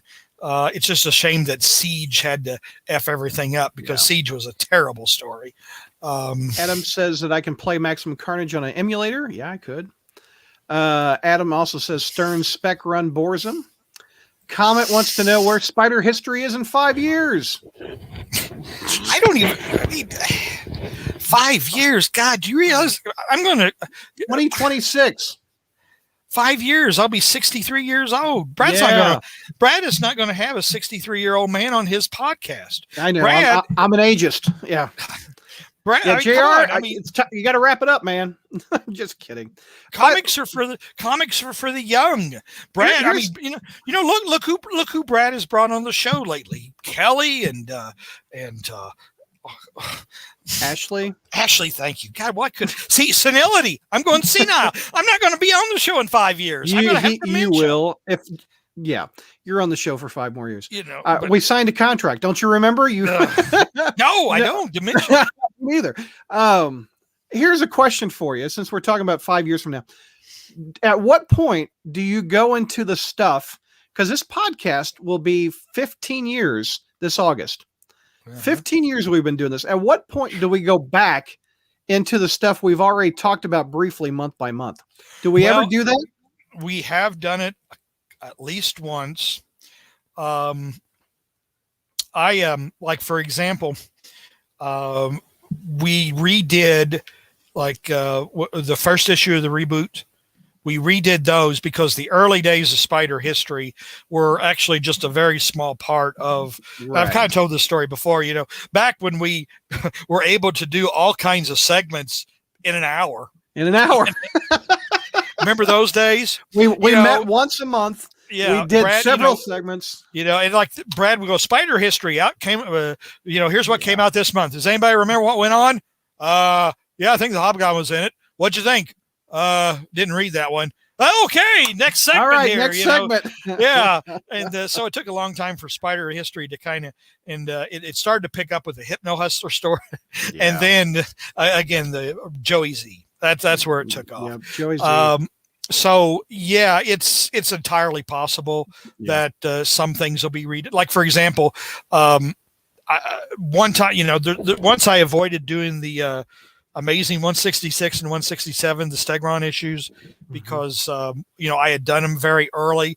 But given a couple of more years, as that time rolls around again with George on, we may revisit that. It's not impossible. And to be honest, the thing is, it's entirely possible that more likely actually than revisiting stuff we've already done, we'll be looking at some of the post One More Day stuff, because really I've always kind of had a so with Spider History, I've always kind of had a feeling that we don't go after we started the podcast, because in a way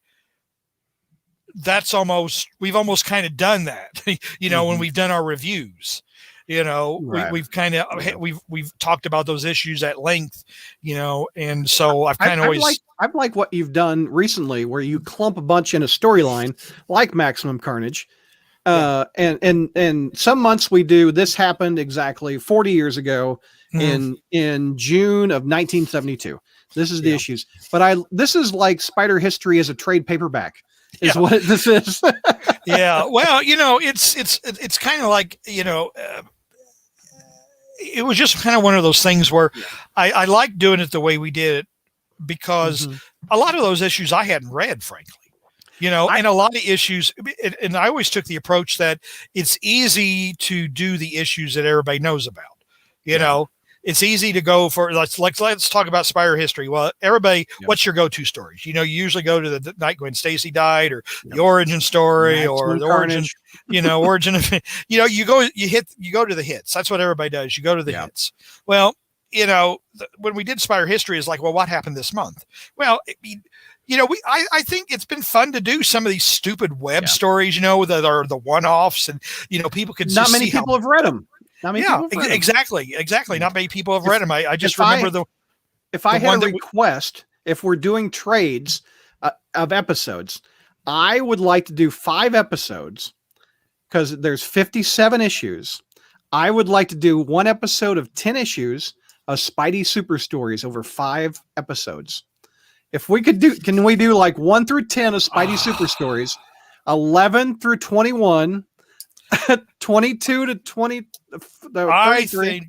I think Spidey, and actually that was another thing about doing it the month by month. What came out this month was because you wanted to start doing some of the Spidey Super Stories. Exactly. I love and that was kind of fun. I mean, it is kind of fun to go, because sometimes you don't know, like I said, the Spidey Super Stories was not just a throwaway project for Marvel. Marvel took it serious. It was big. It was Marvel.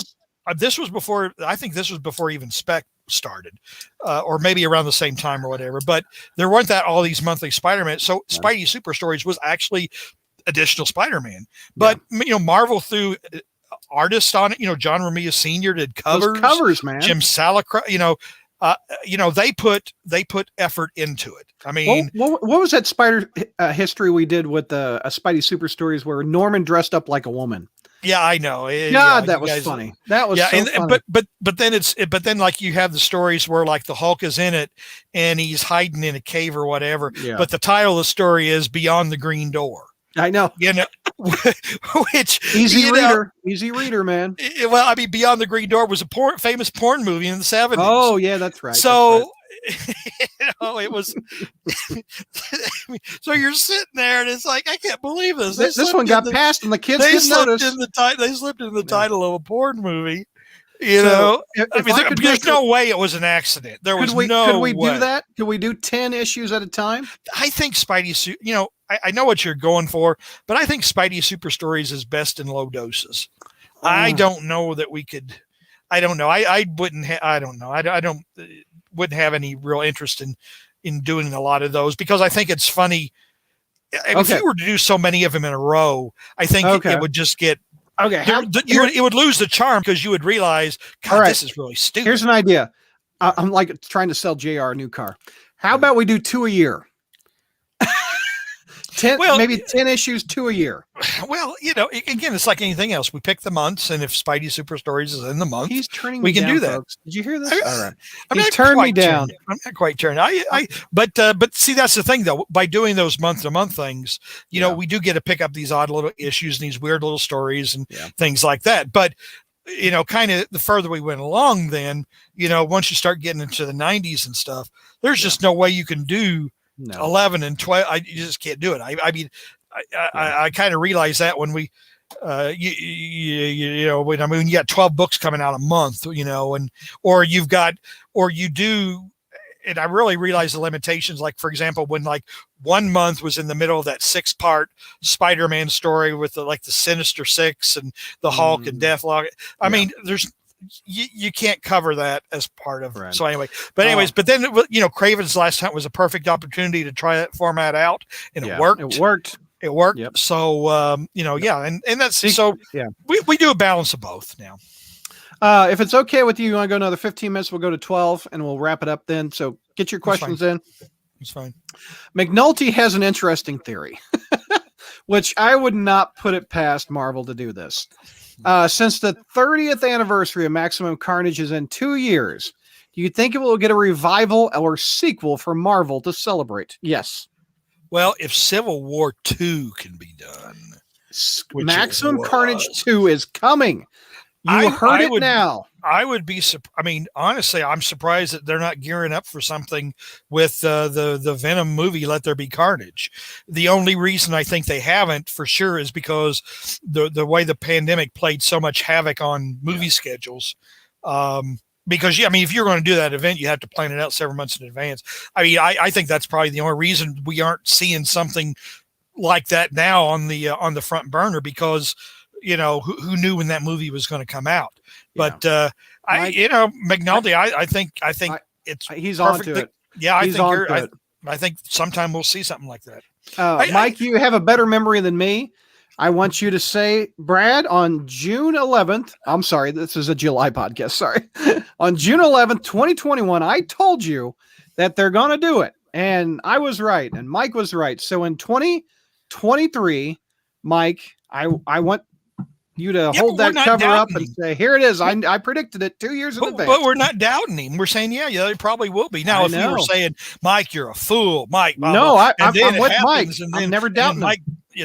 So no, it probably happened. In fact, it's maybe it would be time. Maybe it would be a way to do it right. How would you do it right? Well, for one, you wouldn't make it last 14 parts. Oh yeah, they will. It'll be. Did you see what they did with King in Black? Yeah, they put everybody and his brother in it. Yeah, they had. Oh, there's Maximum Carnage 2 will be all over the Marvel. Avengers will be in it. The Avengers will finally show up 30 years later to be in the damn book. Fantastic. Well, the funny thing is, though, actually, that probably would happen, and it probably would make more sense. And they probably would. Yeah. They would probably do it. I mean, they probably would. But here's the thing, though. How does New York? I mean, I guess there's got to be a limit to how much damage control can fix the city. I mean, yeah. Oh, here we go, Adam. Maximum Carnage 2, ribs still hurting. There we go. That's a good one. Oh my gosh. Here, I got to get through these comments. I'm getting backed up here. Let's see. Adam says, if there's a message to Maximum Carnage, it's some light beats dark type thing. Heroing says, which I find to be a great idea. It's just too bad he couldn't have stayed on the book long enough to finish the Hobgoblin's mystery. Yes. McNulty, after all, look how many times Marvel revisited the Clone Saga. Yes. Oh my God. And never did they do it well. Oh my God. Clone Conspiracy. To this paraphrase Dark Helmet, light will always beat dark because dark is dumb. I think 9/11 issue is Marvel letting JMS just go off. I think in a way we've all taken the 9/11 issue too seriously. Yeah. It was meant to be an allegory. It was meant to, I mean, Marvel could not let 9/11 happen and not address it somehow. Yeah. They had to address it somehow. Yeah. But the problem is it should have been like I don't know. Maybe when it comes down to it, sometimes we just do take our comics too seriously. Wow. So, Howard Mackey wrote JR's favorite Goblin story. Well, he had an assist from Glenn Greenberg. Okay. Yeah, because Glenn Greenberg brought a lot into it. Because if you notice the story, well, one, Greenberg says so in Life of Riley, but then if you notice the credits, it says special thanks to Glenn Greenberg for his. Yeah. But Howard, first of all, Howard does like the Green Goblin. Mm-hmm. Howard does like Norman Osborn. He likes the character. Okay, and Brad and I have said this more than once during Howard's run on Spider-Man, Adjectiveless Spider-Man. We thought he did, Jr. Like I've always said, the post-Clone Saga stories with him doing Spider-Man, with Tom DeFalco doing amazing, and J.M. DeMatteis doing spectacular. Todd DeZago was effing up Sensational, but nobody who read Sensational. But it was a good era. I was reading that with my Zip comic. It was a good era, and I thought Howard had teamed up with John Romita Jr.'s art. Beautiful. It's just that when they rebooted and they put him in charge of everything, of course, was kind of at the end. Well, and they were and the thing is, they were operating under editorial mandates. Mary Jane had to go. Aunt May had to come back. Mary Jane had to go. Hornacek wants to know about Free Fall, the one with Norman and Peter trapped in the elevator. You like that one? I think it could have been better. Yeah. I just, it's kind of like, the fact is, they had Betty, and I don't know. It was time for Peter. It was a good time for Peter and Norman to have quote unquote a heart to heart talk. Yeah. They didn't. And a lot of the thing is the whole thing that started it was the Kingpin sent Nitro to kill Norman Osborn because Kingpin saw Norman as a threat. But of course that never then went anywhere. You think Norman's going to take that lying down? Of course he's working for the Kingpin now, right? Hornacek also says Spencer will be co-hosting Spider History in 5 years. And Adam says, I bet Brad and JR will still be doing it in 2026. There you go. Well, by then I'll have as much hair as Brad. Could you guys see Spencer's run ending soon? The only reason I ask is because Ed Bryson is going to be co-writing upcoming issues. Well, we just mentioned that Spencer had taken a job. Not my Spencer, Nick Spencer. Yeah. And I wish I had this. I can't remember that company that he went. I can't with, either, but we'll talk about that in the news segment. Is this the end of Spencer's run? I don't know. I don't know. I don't think it's going to be a cutoff end, but I think what you bring up, Heroing, it could be very well that he shares the writing chores with this until he gets through his stories, and then he's gone. I think don't you think he's done it 100? Oh, definitely. I think he envisioned his stories lasting, I don't think we'll see Kindred wrap up till 100 or at least 75 or maybe 99 because that's Amazing 900 Legacy. So history of Spider History. Didn't Spencer have a co-writer already back during the Sin Eater story? Yeah, probably. They all, with Amazing Spider-Man coming out 2, sometimes 3 times a month, and then having to do these special events like Sin Eater, Snake Handling Father, and Amazing Spider-Man Yeah, the Huz, Sinister War coming up. Spencer, I don't think he could do all these without a co-writer. Yeah. So, he's had a co-writer, but I think you're probably going to see it done more consistently. Yeah. I think he's going to wind down. I don't know, because part of his job with this new company is to recruit other writers too. Right. So Adam is asking for another segment just called Spidey Super Stories History. I'm with you, Adam. I want to do that show with JR. I want to do that in Spider History. That's not impossible that we would do it, but I wouldn't do 10 shows of Spider History. Spidey Super Stories. Right. I think I'd put we pad it out. Yeah. Hornacek says, if you want crazy web issues, how about Art Attacks or Cult of Love? Yeah, man. Let's do that. Yeah, but see, that's the thing, though. Crazy, stupid stories, but the stories you mentioned are finite. They don't go on for 14 parts. Those two stories are they like 4 issues? I think Cult of Love was 4 issues. I don't remember. We could do one episode about Cult of Love. Yeah, we could. But then when we have so much else to choose from, it's. I think what Hornacek is saying, he likes you reviewing crazy bad issues, and I agree. Yeah, but it's again, but sometimes bad issues are just bad. Yeah. Like for example, Brad, like I said, I've always talked about how Spider History, Brad will choose some months and I'll pick one. And like there were some months that I would look at the title, like it is like I can't do anything with this. Right. I can't do anything with this because they're just so bad. They're not even. Come on. I had a lot of fun doing Maximum Carnage. Yeah, people have been asking for this one for years. Yeah, I had a lot of fun doing it. Heroing likes the trade format for Spider History, as it's like JR and the panel's review of the stories.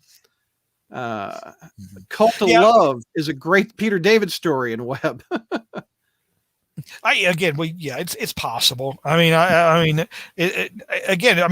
you realize there's only like 12 months in the year, for example, and like Maximum Carnage is taking 3, Child Within is going to take 2.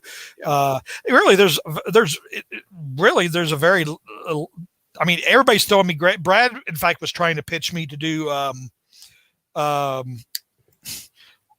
what is the? See, what? I'm senile. I'm not going to make it another 5 years, boys and girls. What was I pitching? Where he was all the costume. Identity Crisis. Yes, Identity Crisis. Yeah, you should do that one. That's a popular Spider-Man story. Yeah, Brad was pitching me that because he says people want to see it, and I said, they do. I don't. But yeah, I mean, so there's just again, we just have a finite amount of time. So once you give, I mean, I could have all these great ideas, and it would take 5 years to get through them. So, we have a comment from Twitch. What is this? A podcast? Is this live? Is this thing on? Yes, this is live. This is live. Josh says, I know JR doesn't like the character, but do you think the story featuring Carnage can be interesting? Depends on what story. I mean, there's no reason that someday we can't do the Carnage origin story. We haven't done that. That's I mean, I haven't.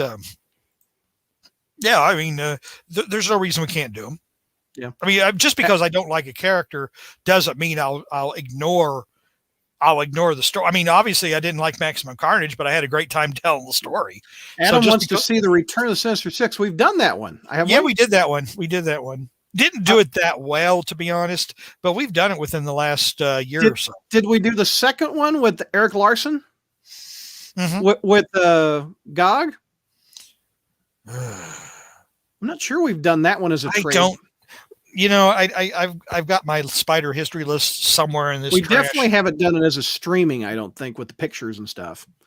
So I'd have to look, but we have done the Return of the. We've done some of the other Sinister Six stories. Adam says they've basically done Maximum Carnage 2. It's called Shed. New Yorkers going crazy because of a villain. Well, actually, then the same concept was done in the first Roberto Aguirre Sacasa story. Black Cat and Stegron. And Stegron, yeah. When Stegron had the meteor, they did the same theme was basically used, because then like little Billy Connors turned into a lizard too before Kurt ate him.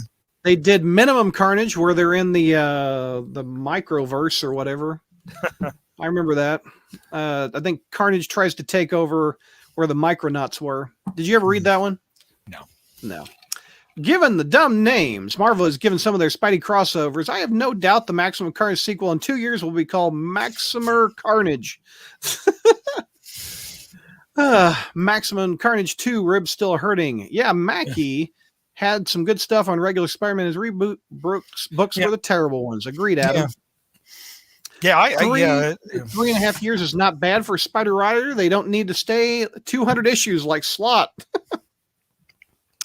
I think I wouldn't mind seeing how. I mean, Spencer's run has kind of been, to me, up and down. It's not been a great run, but then it's kind of like when you look back on history, like you look at JMS's run, and then you compare it to a lot of other things, and you say, yeah, that was pretty good. We had it pretty good while we had it. Maybe it's not the greatest run or anything, but it's certainly better than what came out in the Brand New Day era. Is Renew Your Vows the best Slott story? It's a good. That's funny. He's so schizophrenic. But I always liked Spider-Man Human Torch miniseries.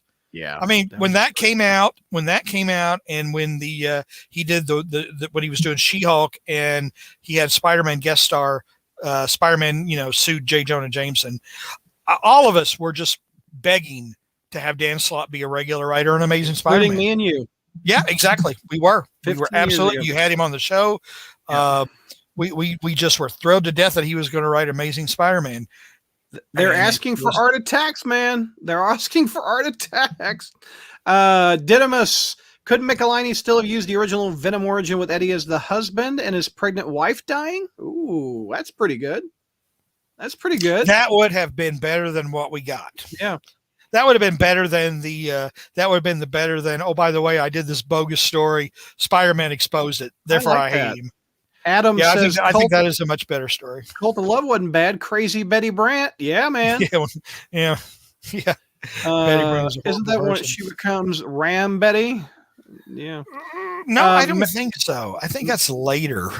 Mary wants to know, what are your thoughts on ASM being scheduled on a weekly basis? More Spidey, but I feel like the quality and art suffers. Yes. Yeah, Agreed. we do. We've had that, where it came out 3 times a month with the different writers, and it just didn't work. Because you had and you had like sometimes even different artists in a single issue. I mean, but I'll see. But see, this is where it's coming out every 2 weeks at the moment, yeah, right? Twice it's coming out pretty regularly. Yeah. But this is where I'll give.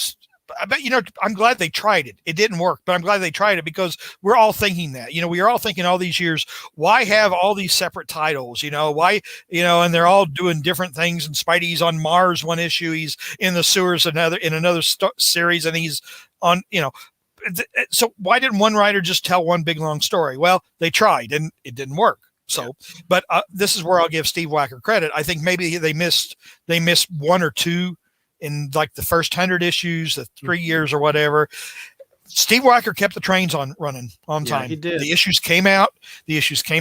So, Adam says, no, I think that was some Kavanaugh stuff. Cult of Love is when she joins the crazy. I think Cult of Love is Peter David.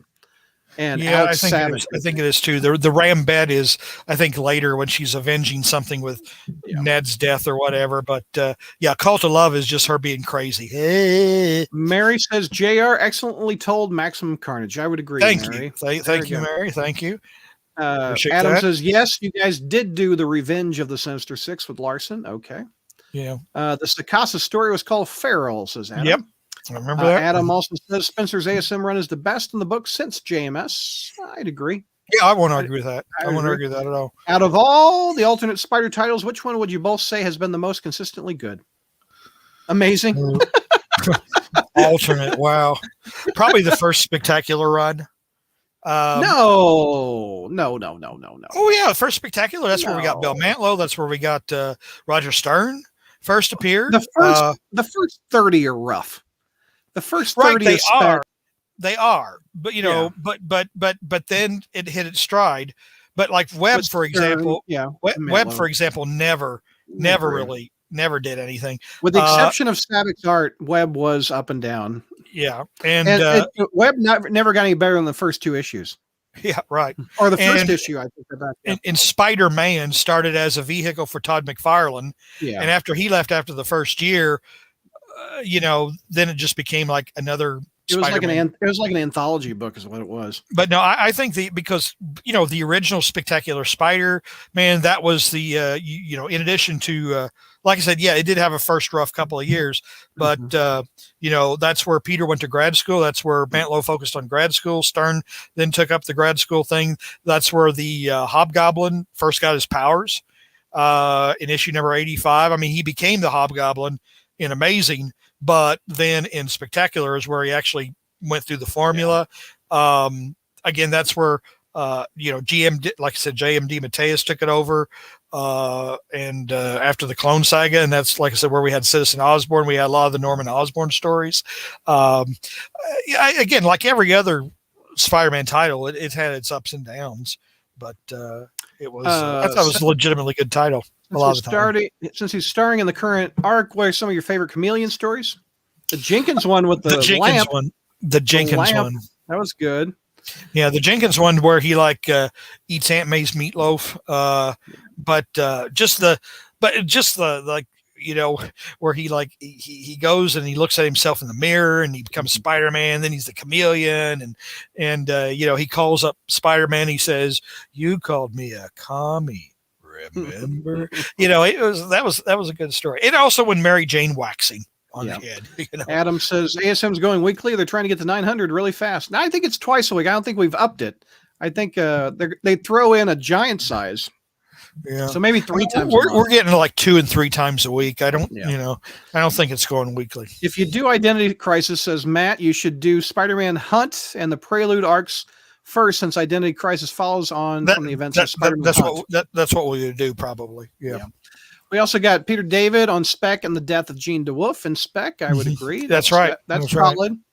Hornacek, come on, Brad. The first 30 issues of Spec had the epic Brother Power Razorback Man Beast story. In fact, that 5-part series needs to be Spider History. We've done it, haven't we? We've done bits and pieces of it. Yeah, I remember Razorback being talked about. Buford and his big rig. The big pig. The big pig. That's what it was. The big pig. Razorback. Yeah, we've done that. Yeah. Spec started to find its footing during the first Carrion arc. That was what in the 30s, right? No, 20s. 20s, okay. Yeah, it was like issue 25 or something. Oh, and that's when drawn by. Some of those stories were drawn by Romitas Jr. No. Somebody who really, really became famous for other stuff, but Frank Miller. Frank Miller. Yeah. Yep. Spec also had Al Octopus War. We've done that one, haven't we? I don't know. Maybe bits and pieces of it. It's not on Marvel Unlimited. That thing's never been in a trade either. It's never been in a trade, and that is one of my favorites. Actually, that is one of my favorites. One of mine too. Yeah, I mean, I just love it when after Doc beats up the Black Cat, Spider-Man has had enough. He goes up to Annie. He says, rips those arms off, man. You started out in life with only 2 arms. You're going to go back to it. Identity Crisis is pretty great, but it's never as good as I think it is when I reread it. Yeah, I haven't read it since the 90s, Adam, so yeah. Adam also guessed Frank Miller, and so did Hornacek. We are caught up on all the comments. JR, did you look at your private message? Look at the private message over there before I start teasing. All right. Coming up tomorrow night, that's a picture of Steve Ditko on the left. That is his nephew, Mark Ditko, on the right. In 18 hours, look at the YouTube channel. We're live in 18 hours from now. Look at that. 3 people are waiting already. I wonder if it's like lining up at a rock concert to get tickets, or lining up to get the next PlayStation. So we're going to talk about Steve Ditko and what kind of man he was, and we're going to try to learn more about him from his family, which is Mark Ditko. And there's a celebration in his hometown that we're going to talk about. That celebration starts in July.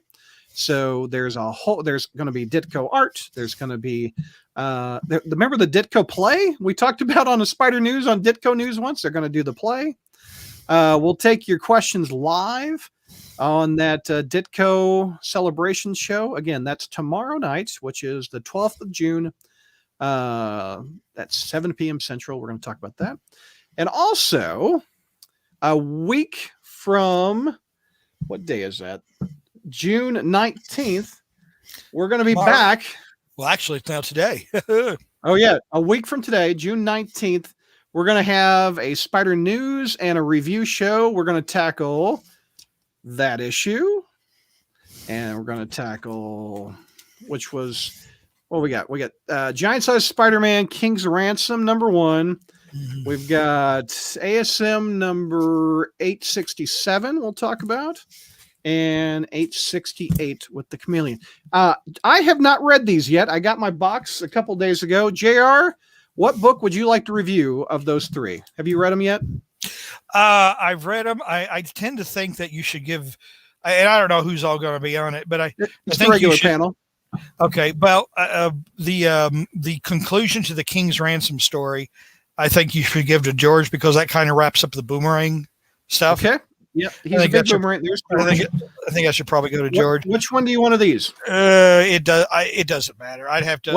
I think this one with the Hobgoblin reimagining might be up your alley. It could. Yeah, we could do All that. right. You got that one. Although I'll say the end of that, actually that's good, because the end of that one, I believe, has the ending where Spencer is going so deep into the continuity porn that actually up your alley. That actually surprised the hell out of me. Okay. I mean, it's like, whoa, he is really digging deep, man. Yeah. So I will figure out who's going to do that one between the next week, and I'll look up some Spider News. We're gaining viewers. We're been on the line for 2 hours on this show.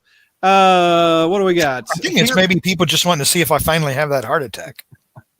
Yeah, great show like always, guys. Thank you, Hearing.